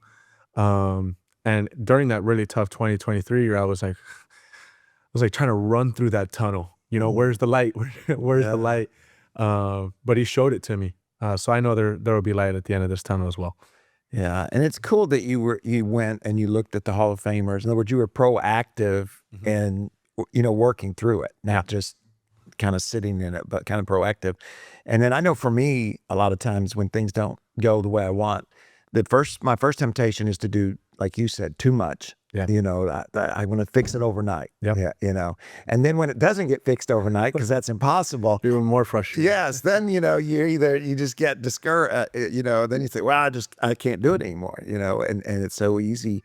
And I just think to me, it's important for folks to hear from you, because I think, everybody goes through those times in their life, and it's so easy to either, give up or to just, go in a different direction, as opposed to, continuing to just take the step that's in front of them, because it's really all that you can do, you know? And now, do you find yourself, as you prepare for this year, coming off the surgery and all those things, do you have to kind of hold yourself back a little bit? I mean, I'm assuming in some sense you're incredibly ready to, to get going. Yeah, I'm not holding back anything at all. I came out of surgery, and the first thing I told the doctor was, I'm ready to compete.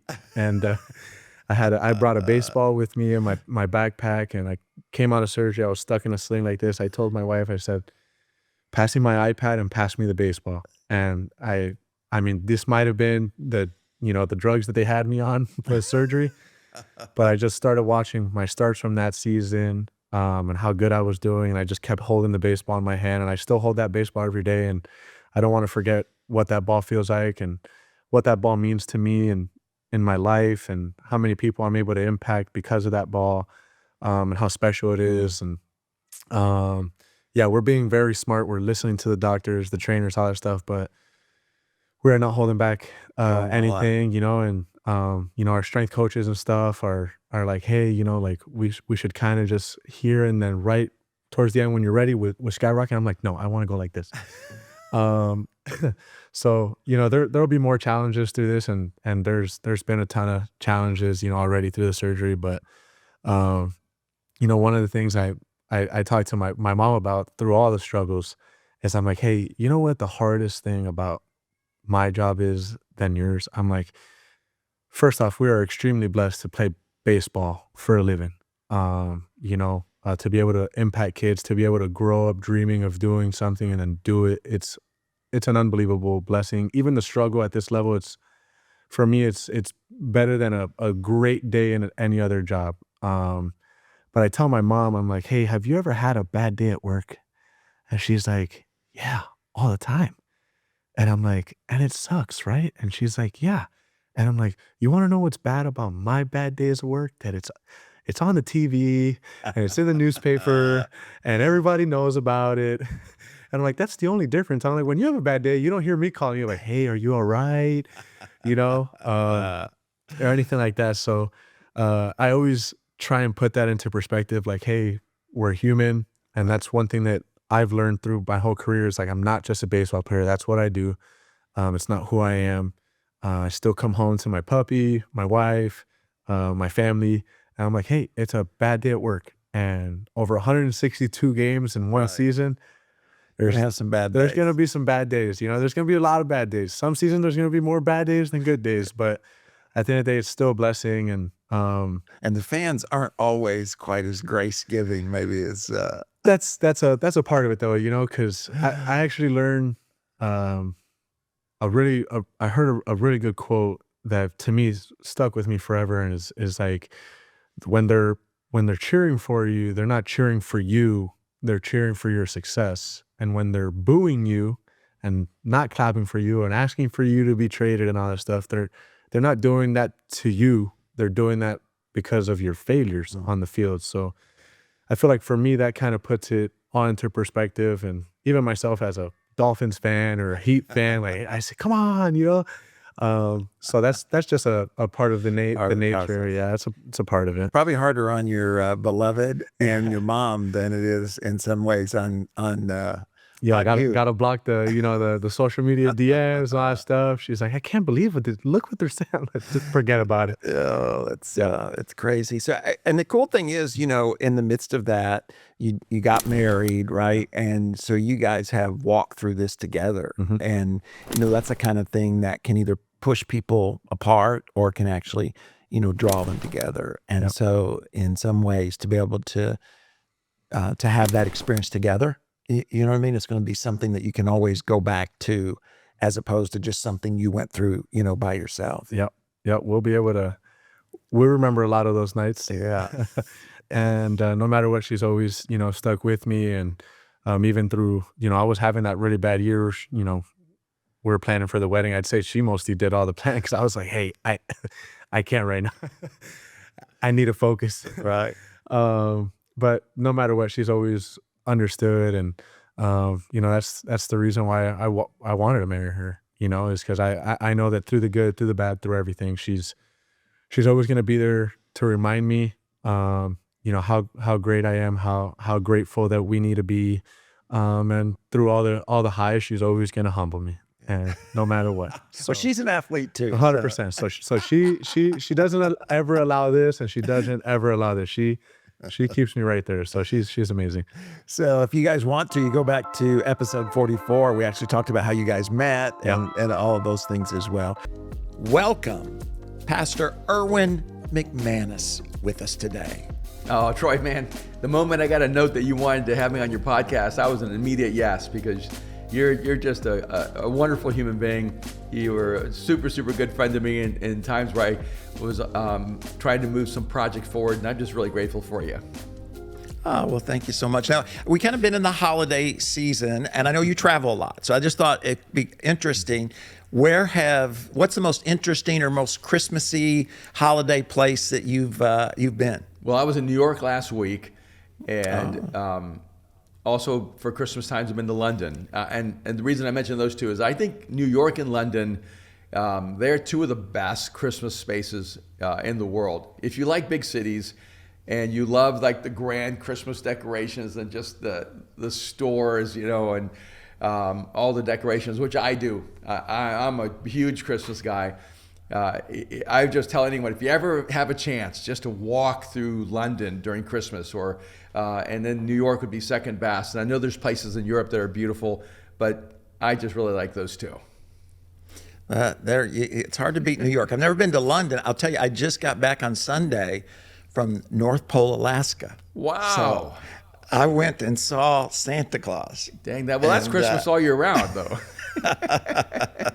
That was, it was 20 below, and we're doing a series called Dear Santa. And so all the kids wrote letters, and I told them, I'm going to go deliver your letters to Santa. And so we kind of videoed the trip. And then there's a military base up there, and there's more suicides at that military base than the other place in the country. Wow. So we took letters and cards and took my book, all that, and met with the chaplains up there. And they got 48 inches of snow while we were there in just 2 or 3 days. So it was a interesting trip. Imagine that. I don't want that much Christmas. I'm just going to say. Well, I know you just recently came out with your book, the 7 Frequencies, and incredible book. I enjoyed reading it. I've listened to a lot of the podcasts. You were at the Global Leadership Summit. You were talking about it there as well. And so how's it going? And tell us a little bit about the book. Man, this has been so exciting. For years, I've written for like HarperCollins and Penguin, Random House, different, big houses. But my son Aaron, who's now 36, so he's a full-grown adult, convinced me to start our own publishing house. And so we started from scratch and built this thing. And the 7 Frequencies became our experiment to see, can we do this? Can we run it all the way through? Can we create a really great product? And it's been so much fun. And when we launched the book, it became the fastest selling book I've ever written. I've written, I think, 14 books. And so it just launched so well. And it just does show you can do a lot by yourself, that sometimes you underestimate yourself and you think you need all these other structures and institutions. But we didn't have any of that help, and it's been really beautiful. And with the book, we created an assessment. It took me took us about 2 years to finally come together with the algorithm to be able to assess, because the book is about 7 frequencies of communication. And so it identifies 7 natural frequencies from which we communicate, we human beings. And it helps you understand your primary frequency. And then we give everyone their cluster, their 1, 2, and 3. And we don't give them all 7 because people tend to always want to see what they're worst at. So we don't want people running to number 7 and going, okay, this is, this is my worst frequency. And we want people to understand what their natural frequency is and how to expand a way to connect. But it's also about learning how to hear people. Because we humans tend to mirror humans, and we think everyone's supposed to be like us. And so if they're not like us, there's something wrong with them, right? And I think a lot of times marriages end because 2 people cannot figure out how to get on the same wavelength, how to get on the same frequency. You can't figure out how to be heard, and you cannot understand how to understand or hear the other person. And I thought, man, if I could create a way for people to be able to hear each other better, not just speak to each other better, I think we could really bring a gift to the world. So I'm so excited. It's one of the most exciting projects I've ever been engaged in, and I think it's going to have a huge impact on the world. Not just helping people on stage. I mean, if you're a speaker, the 7 frequencies will change your whole understanding of how to connect to an audience. But I think it also works as a leader, working with your teams, communicating with your kids is a huge one. And then also how to keep your marriage healthy and vibrant and connected. Yeah, I've enjoyed, of course, you're always evaluating yourself, but also the different people that I do life with, how they communicate and how to effectively, talk with them. We're actually going to do it as a staff. We're going to take everybody kind of through it and have discussions in January. That's awesome. Because I think, like you said, I think that learning to listen, I think is, it's always good to become a better communicator, but I practice at that sometimes more than I do the listening part. We had a friend who's actually he's the pastor of a church, pretty good size, and they took their whole leadership team through it about a month ago. And it was really interesting because you can actually have a cultural frequency. Overwhelmingly, their staff had commanders, but they also had like a subset of people who were commander healers, and which almost seemed to be a contradiction. And so, just trying to walk him through, how do you deal with an organization where 80% of the people have the exact same frequency, and then you have another 20% that have a very different frequency? And how do you help people understand that there is a natural rhythm to how this group speaks to each other? They're not upset with you. They're not trying to belittle you or to ignore you. You're just on a completely different frequency than them. So it takes them longer to understand one person than it does another. My son has the frequency of commander. That's his number 1 frequency. But it's also my wife's number 1 frequency. And so I've been married for 41 years in about 2 weeks. And for 41 years, her primary frequency has been commander. And Kim hasn't really ventured out to pick up a second frequency or a third frequency. She just loves her primary frequency, and it works really well for her. And so I had to learn over the years that when my wife says, turn off the lights, she's really saying, I love you. and that she has a very utilitarian frequency, and that the way she communicates, she does all the other stuff in her head, and she has this interesting combination of frequencies where people outside will experience a very different frequency from her. And because she also has a very strong healer frequency. So every stranger gets her healer frequency, and everyone close to her gets her commander frequency. And because, she offered me healing 27 years ago. So I should be fine now. And it's really, I think, fun and helpful to understand each other. And my primary frequency would be her 7th. Like my number 7 is commander, and it's my number, and my wife's number 1. And my number 1 is something called maven, and it's my wife's number 7. So it's a miracle that we can ever get on the same page. And I can remember for years, my wife would say to me, I don't understand a word you're saying. You just don't make any sense to me. I don't agree with any idea you have. And we actually had to work through that, where one day she said to me, I don't trust your ideas, but I trust you. And it was a huge breakthrough in our relationship, where she realized that the trust dynamic in our relationship would never work if it was, oh, I see it. I get what you're trying to do. I get what you're imagining. I get what you're dreaming. To where she functionally shifted and said, no, I trust you. I know you. I trust your character. I trust your intention. I trust your motive.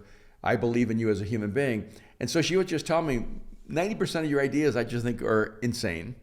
And but I believe you're grounded. And so those are some of the things that helps along the way in life. But I had another, the wife of a friend. They're both friends, but she took it and she came out motivator as her number one frequency. And she texted me and said, I thought I was a commander. And I said, it could be you're just a bossy motivator. So there are other aspects of the frequencies that deal with our character and our posture and even just our mental, emotional, and spiritual health. Yeah, as you were talking, I hadn't even thought about it as, I thought about the folks I do ministry with, I thought about my immediate family, but I really hadn't thought about my parents. And I think it could play a big role in that too, especially, amongst teenagers and stuff, as you're thinking about how your mom and dad and the other folks in your family actually relate to you and why they speak the way that they do. I could see that being a huge advantage. Yeah, absolutely. And one of the things I try to help even men who have a strong commander frequency, especially, is you can't talk to your 8-year-old daughter from your command frequency. You're going to crush her. And you're just thinking, I'm parenting. I want the best for her. It's obvious what she needs to do. And you don't realize what you're doing by using one singular frequency at work that you do in your marriage, that you do in your parenting. And that's why the 7 frequencies is dynamic. It's not static. Like, I imagine you've probably done a lot of assessments over the years, like the Myers-Briggs or the Strength Finder or the Enneagram. And all those assessments are static. You are what you are, and that's how you were born, that's how you die. But the 7 frequencies are dynamic. This is the core, this is your core frequency. You have other frequencies that are more accessible to you. But as you grow as a human being, not just as a communicator, but as a human being, you begin to access more and more of those frequencies. And so ideally, you want those communication frequencies to be accessible to you whenever you need them. And because you talk a little bit about the shadow side as well. So through reading the book, you not only, like if you need to learn one of those in a certain situation, but how not to go or to be careful of the dark side, you might say. It's amazing that you went to the shadows so quickly. And the reason, Troy, is that this is what we've discovered. This week, I was sitting with my team saying, I think I have to write a book just on the shadow frequencies, because it is the number one question I get. And in fact, one of the interesting things that's happened is some really high-powered leaders, when they first read it and took the assessment, they said, I don't know if this is right, if this is who I am. And then they read the shadows and they text back and go, oh no, this is who I am. I have found that a lot of very successful top-tier leaders only see themselves in the shadows. Because culturally, we've been taught that the shadows are our power. It's how we can get what we want. It's the way that people succeed, communicate, and lead. And so the shadow frequencies are actually really dynamic in that, the motivator is a great frequency, but the shadow is a performer. And the challenger is a great frequency, but the shadow is a manipulator. The commander's a powerful frequency, but the shadow is a dictator. And so each one of them has a shadow that if you haven't become healthy in your communication style, your communication approach, you're going to see more of your shadow than you are going to see of your authentic human frequency. And so when you mention that, I think it's so true, because in fact, we did this little experiment. I have this mastermind that I lead. It's a business community called The Arena. And And so I mentor all these different business people, and I said, look, pick a TV show, and I'll break the show based on the frequencies. And they said Friends, which I didn't know Friends was still a thing, but it's still a thing, man. And the other one was Succession, which is a very dark, intense show that probably no pastor should watch, I guess. I don't know. But so I wasn't as interested in Friends since I never really saw it. So I went to Succession, and I went back and just started absorbing the pilot. And I couldn't find a single one of the 7 frequencies. And I thought, maybe the system doesn't work. Maybe there's something wrong with this process, this paradigm. And I stepped back and reflected for a day, and I heard this little inner voice said, go back and listen for the shadows. And I went back and I realized all 7 frequencies define all of the 7 main characters, but they only operate in their shadows. And the moment you watch Succession through the shadows, you see it so clearly, and it's almost heartbreaking. Realizing that one of the most popular shows of this era is a show where you're teaching people how to communicate completely from their shadows. Wow. Well, it'd be interesting to go through to judge ratings versus how people are communicating in all the different television shows, if that impacts ratings. Maybe shadows are more interesting, right? But I actually think it's a spectrum. It's not that we're either shadow or light. We're all a spectrum, and it's really about moving away from your shadow toward what I would simply say your authentic human frequency. And so it's not that you're either Troy's all light or Troy's all shadow. It's like in the same talk, you can be both the motivator and the performer. Because sometimes let's say we'll move to our shadow, not because we're evil or bad human beings, but because we're insecure, because we're afraid, because we're lacking confidence. Like you can get on stage and your natural frequency is motivator, but you had a fight with your wife that morning. And you weren't able to resolve it, and you had a responsibility to get back on that stage, and you're in the shadow of insignificance because you're feeling like, I don't deserve to be up here. Who am I to open up the Bible and tell anyone anything? I couldn't even fix this fight with my wife, and we're just fighting over toast. How am I going to make the world better when I can't even get past toast? And so what ends up happening is that we move into a default mode and we become a performer, because we're trying to hide the pain that we're in. And so when I talk about the shadow, I don't mean this is the evil version of you. This is the broken version of you and me. This is the part of us that we have to grapple with and deal with every single day of our lives. Now, have you noticed if certain frequencies lend themselves to certain professions or roles in those professions? Yeah, the more we get data, the more we're able to see. We're very excited as a team because in the first 2 months we have, I think, 15,000 to 20,000 people have taken the assessment. Wow! And so we're just elated, right? But 2, the more data you get, the more you can see insights. And so I realized the 7 frequencies of communication is really a living book. It's going to just keep expanding and growing as I get new information. And yes, there are a lot of CEOs that their number 1 frequency is commander. And in fact, their cluster is almost like commander, challenger, motivator, or challenger, commander, motivator, or motivator, challenger, commander. It's like those 3 tend to cluster with a lot of them. And so it's a very powerful kind of high energy dynamic going forward. But a lot of the times, the people we trust have this motivator healer kind of combination. And then some of the speakers that I've graphed that are just, they're just world class. They usually have like a tension of commander healer.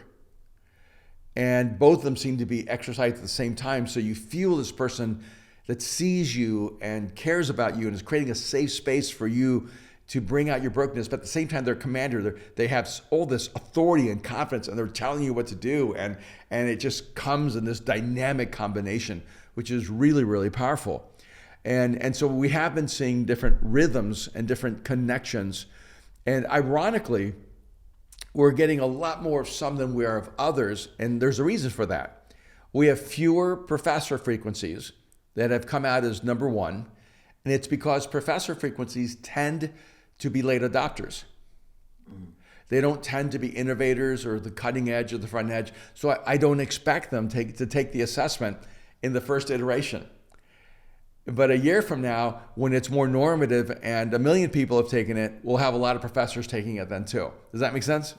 Yes, it does. So even in that, we find, the number one frequency that has this happen, the assessment's wrong. I've had people come to my face and challenge me, the assessment's wrong. I've had people DM me, the assessment's wrong. I don't know why they feel like they can DM me from, Stockholm or Copenhagen or Berlin, right? It's like, and the assessment's wrong. And I only have one question. Is your number one frequency challenger? 100%. Right. Their number one frequency was challenger. I can see that. And they go, oh. and the scariest one is I had this woman come up to me, a very successful businesswoman, and she said, my number one frequency is a challenger. And I immediately thought it was wrong. And then you were talking about the shadow being a manipulator. And this is what she said to me. Why is manipulator a shadow? Why isn't that a skill? and then she looked at me with this terrifying self-awareness and she said, oh no, that's exactly what a manipulator would say. And then my wife, she's hilarious. Yeah, she's I think a commander, healer, challenger. And she said, I'm only going to identify myself from my shadows. I'm a dictator, cipher, manipulator. And I don't encourage anyone to do that. But I do encourage you to go, as hard as it is to look at, your shadow is something that is, I think, a part of you. And you need to be aware of it. And if you're not aware of it, it's not that it's not there. It's that you're not self-aware. That's good. No, that's really. Now, have you noticed? Is it inborn or I don't know? You said that, or environmental. As you become a CEO, so you have to operate in those three to be successful. No, again, this is a brand new field of study. Like I'm the expert in this field because I am the first. And not because I know so much. I'm like, so this is terrifying. I am the expert who is a complete novice, and I'm learning and I'm unlocking so much here. But I would say that my observation right now is that it's partially environmental and it seems dominantly genetic. Because I've been watching children, which is a great thing to do, to observe children. And, you have kids and you have grandkids. And so I have a daughter, Mariah, and my son, Aaron. But my daughter, Mariah, has a daughter named Juno. And watching her, she's 3. And already at 2 years old, she was saying things like, you can do it. You can do it. And yay, I did it. Yay, you did it. And so no one taught her to be a motivator. And she's also a commander. And so I'm watching a couple of really critical frequencies, emerging. And I tried to look back because my son asked me a really important question. She goes, okay, Dad, you're a maven. Did you evolve into a maven? Was that like an adult expression, or was that something that was in you as a child? And I look back and I realize, I'm 3 years old playing chess. Like I liked it. It was, you can't force a 3-year-old or 4-year-old to play chess. Like, I loved seeing the future and creating strategies and complex kind of scenarios. And I'm 5 or 6 years old, and I'm trying to figure out whether I'm actually from another planet, And so I look back and I realize, no, this was like so genetic. I don't know. It's like, I've seen some researchers say that even up to almost 90% of who we are is so embedded in our genetic code. It doesn't mean we don't have free will, but we definitely have material that we start with. Right. And maybe that's even when the Bible talks about, passing on things from generation to generation, right? I do think that's true. I never knew my real father, but my real father was a linguist who spoke multiple languages. And I clearly, having never been in his environment, was shaped by his genetics. And so, I look back and my grandparents raised me for my first few years of my life. And so I would have less genetic influence from them, but I had a lot of environmental influence.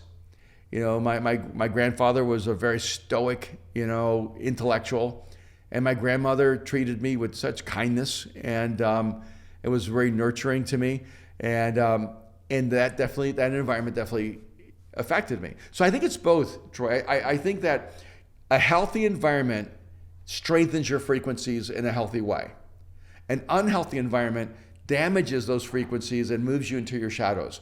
I don't think an unhealthy environment gives you a different frequency. I think it gives you a shadow frequency. Oh, that's good. That's good. As like you said, everybody communicates, whether it's with their kids or from a platform. Do you recommend or thinking through the different frequencies as far as, especially the main things you're trying to get across, or the theme of, it's going to be heard this way or by this group, or this frequency is going to hear it this way? Yeah, I think it's, once you move to maturity, like when you're immature, you just want people to understand you. When you become mature, you want to understand people. And I'm not even trying to be judgmental. Wherever you are in your own journey, this helps with both. So if you're at the stage in your journey where like, I just want to be understood. We all long to be understood. So this is really helpful so that people can understand you. But there is I think a point of maturity where you go, I just want to understand people. I want to understand the people I love. I want to understand the people in my life. I want to understand the people I lead. I don't want to be the guy that says, this is how I lead, suck it up. And I want to be the guy that understands my teams and go, this is how they need to be led. And I don't think that ends. Now, Troy, you were talking a little earlier before we went on the podcast about, stages in life and transitions as leaders. And one of the interesting things for me, when you're talking about, when leaders get to their 50s, they have to grapple with transition, and that's a really challenging thing. But one of the differences, Troy, is I'm 66, right? So like I'm past that stage where people go through the crisis of transition. And I've also understood that there's certain things you cannot transition. That the more things are designed around your uniqueness, the more difficult they are to transition. The more things are designed around organizational integrity, that the more likely there'll be transition. And I don't mean that one has more integrity than the other. I'm just saying it's kind of one of those funny things where if you have a building, there's a higher likelihood there will be another pastor, because the building requires obligation and responsibility. Like Mosaic, the community of faith I started, we don't own anything. So like there's no debt that anyone has to take on once I leave. Does that make sense? Yeah. But at the same time, there's almost like no legacy in that there is no Mosaic as a building that we own, so that someone can go, oh, this is Mosaic, we got to keep this going. And so there's a kind of a, there's that Notre Dame Cathedral that just got rebuilt in Paris, which is a work of art. And then I used to know the sand sculpturist who created world-renowned art out of sand on the beaches. And a part of his own mystique and artistry was that he created things that were only temporary. And I wish there was more of me that built like the Notre Dame in Paris. But in a lot of ways, I've been historically like the guy who builds his masterpiece in the sand and says, this has beauty for the moment, but I'm not obligating anyone to keep it. And so Mosaic, I think, will live and will survive and thrive after me, but it won't be the same.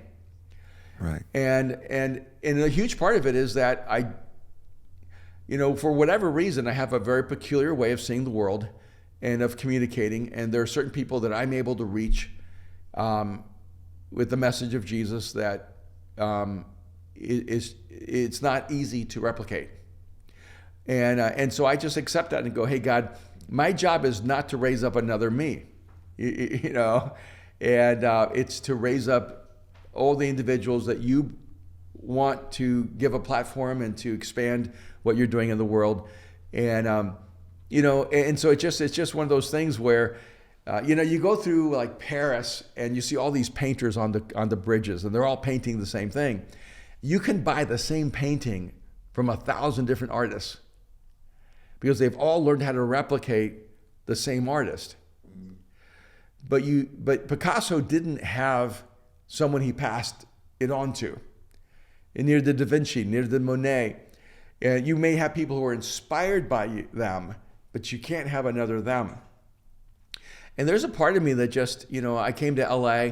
I knew I was going to reach outliers, pioneers, entrepreneurs, inventors, creators, outliers. And that was just my unique calling. I can't impose that calling on other people. And so there's a sense where I hope that my life can inspire people, but I don't want it to require them to live the same life I did, if that makes sense. Yeah, no, that makes a lot of sense. I was listening to your teaching. It really helped me, challenged me with my thinking a little bit when you're doing your foundation teaching.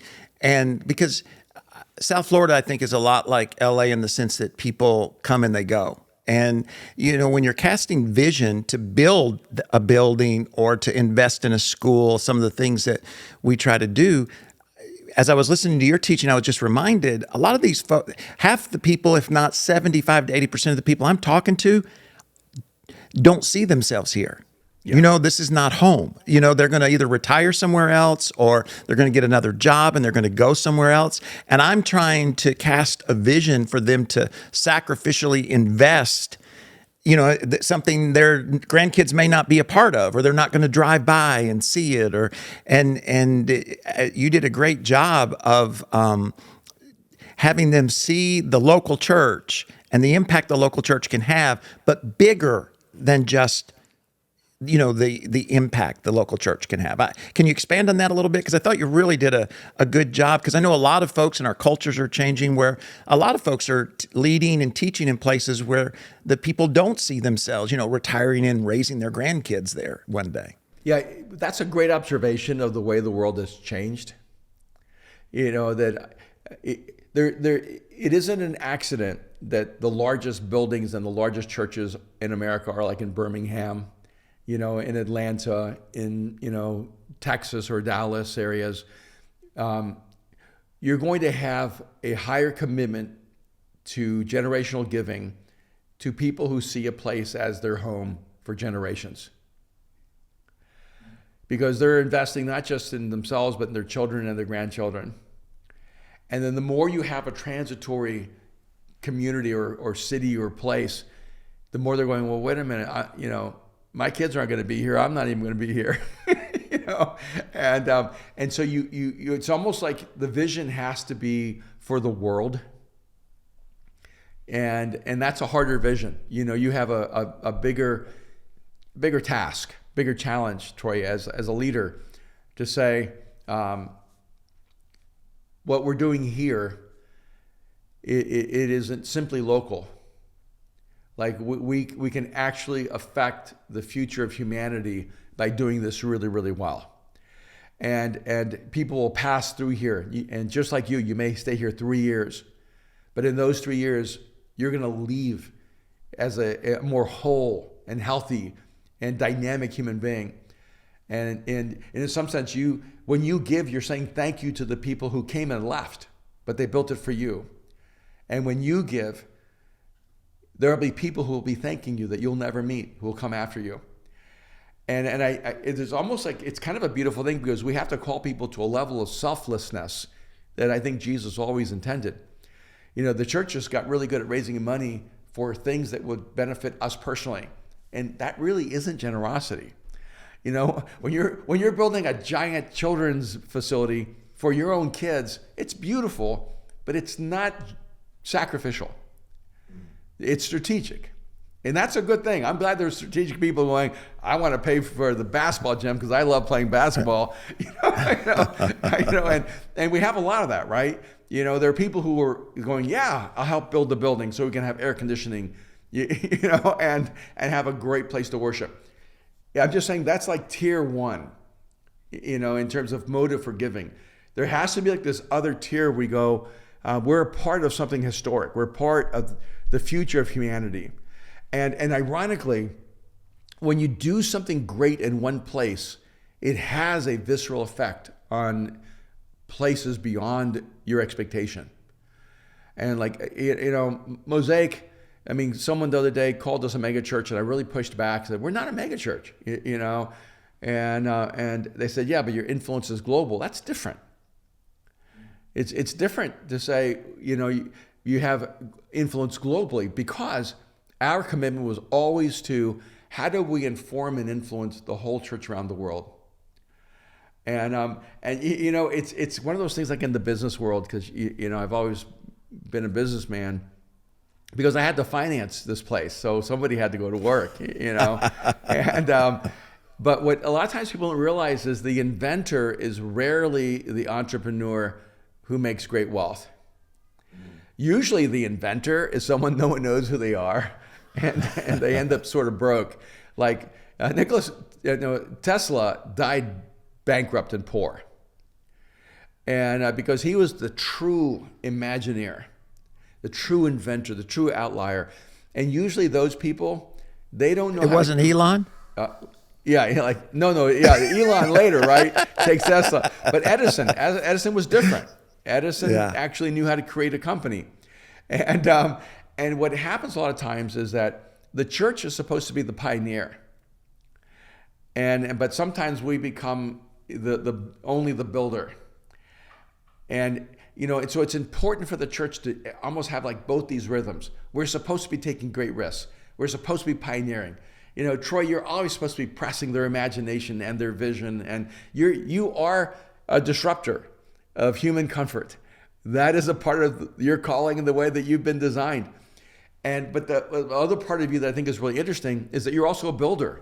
You've also said, hey, we're building foundations, we're building roots, and we're going to build something substantive here that becomes a platform for what we're doing around the world. And I think that's a great combination.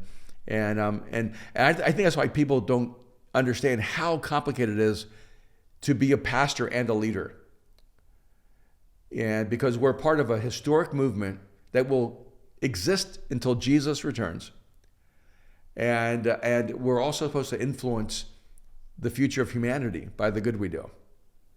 Yeah, no, that's good. I find myself, trying to think through and figure out, since, especially, as we were talking earlier, since COVID, how to do ministry. What's my expectations? I'm not Jesus, so that doesn't mean they're always right. Of what people ought to do and how often they ought to attend, and what, and thinking through. Well, the world is what it is. Yeah. So how do we effectively share Jesus with them, and between the digital and the physical and just all of that, and in some ways it's very frustrating, because the same way I used to, good or bad, might evaluate myself in the past, has to change a little bit as the way in which we do it changes.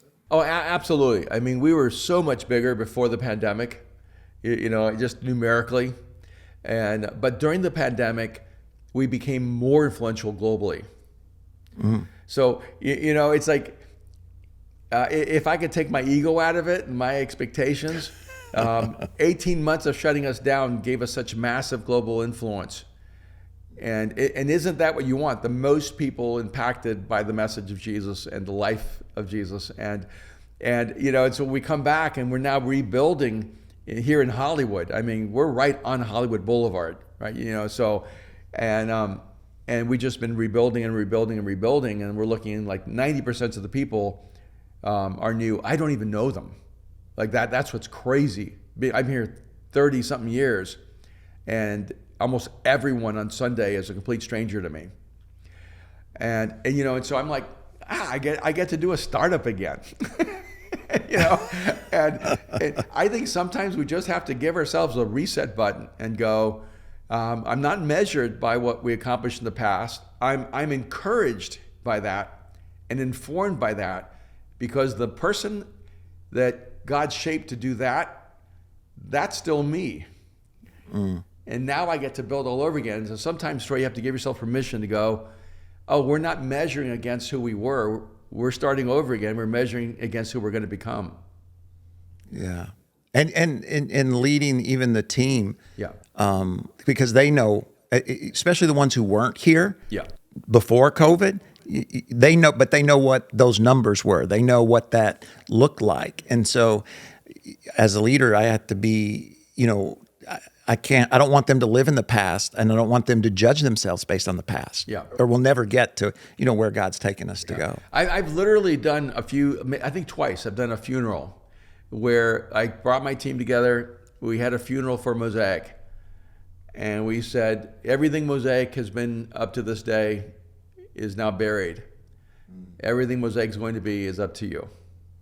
Wow, that's good. And then the way I reset myself is every year I tell myself, remember what it was like to start things from scratch when you had nobody. But now you have a core group of, so every year I'd say, okay, now I have a core group of 500. Now I have a core group of 1,000. Now I have a core group of, and so I would, instead of saying I have a congregation of this size, I would say I have a core group of this size, and now we're starting over again.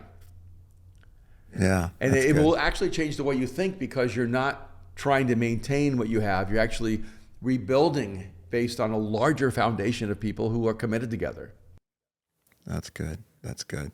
Well, I just want to say thank you. Thank you for all that you do. I'm somebody you've impacted from the early books all the way up to, of course, the present one. And I just appreciate all your time, energy, and your challenge. I'm thankful you think a little bit different and aren't afraid to share it. So I appreciate it very much. Thank you. So I just encourage everyone to pick up the 7 frequencies of communication. Take the assessment, Troy. And I will. It'll be so much fun. Do it with your family, do it with your friends, do it with your team. Oh, let me know how it goes in January. Okay, I will. I thought I was a challenger. Okay, that's what I think. And since you said the challenger is the one who said they don't need to take it because it's wrong anyways, that just reassures that I know what I am. All right, here you go. I'll text you and let you know. All right, thank you so much. Appreciate it. All right. Bye-bye. It's been a real honor to have the opportunity to get to talk to Erwin and just learn from his experience, his wisdom, and to hear a little bit more about the 7 frequencies and how not only we communicate, but how we hear others communicate. I think that is something for all of us to remember. It's not just what we say, but why others say what they say the way they say it. Might give us a little more grace in the way we treat one another. So thanks for being here today. I hope you've been encouraged. I hope you've been inspired.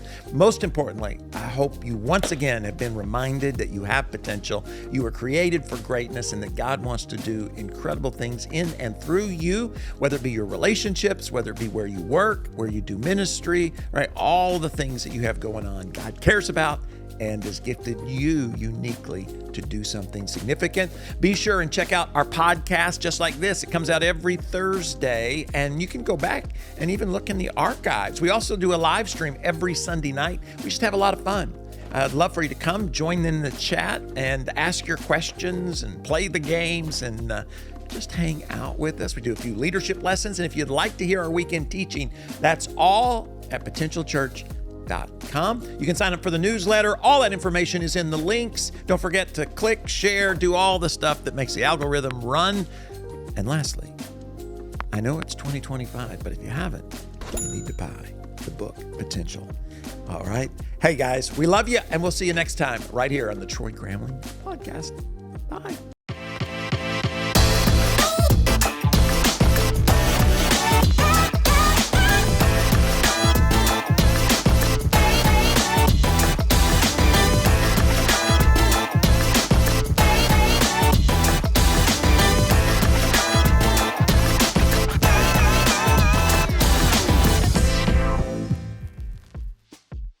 Wait, before you go, if you're enjoying our content, check out this interview or this one here. They're both really good. And don't forget, subscribe. It's really important. We'll see you next time.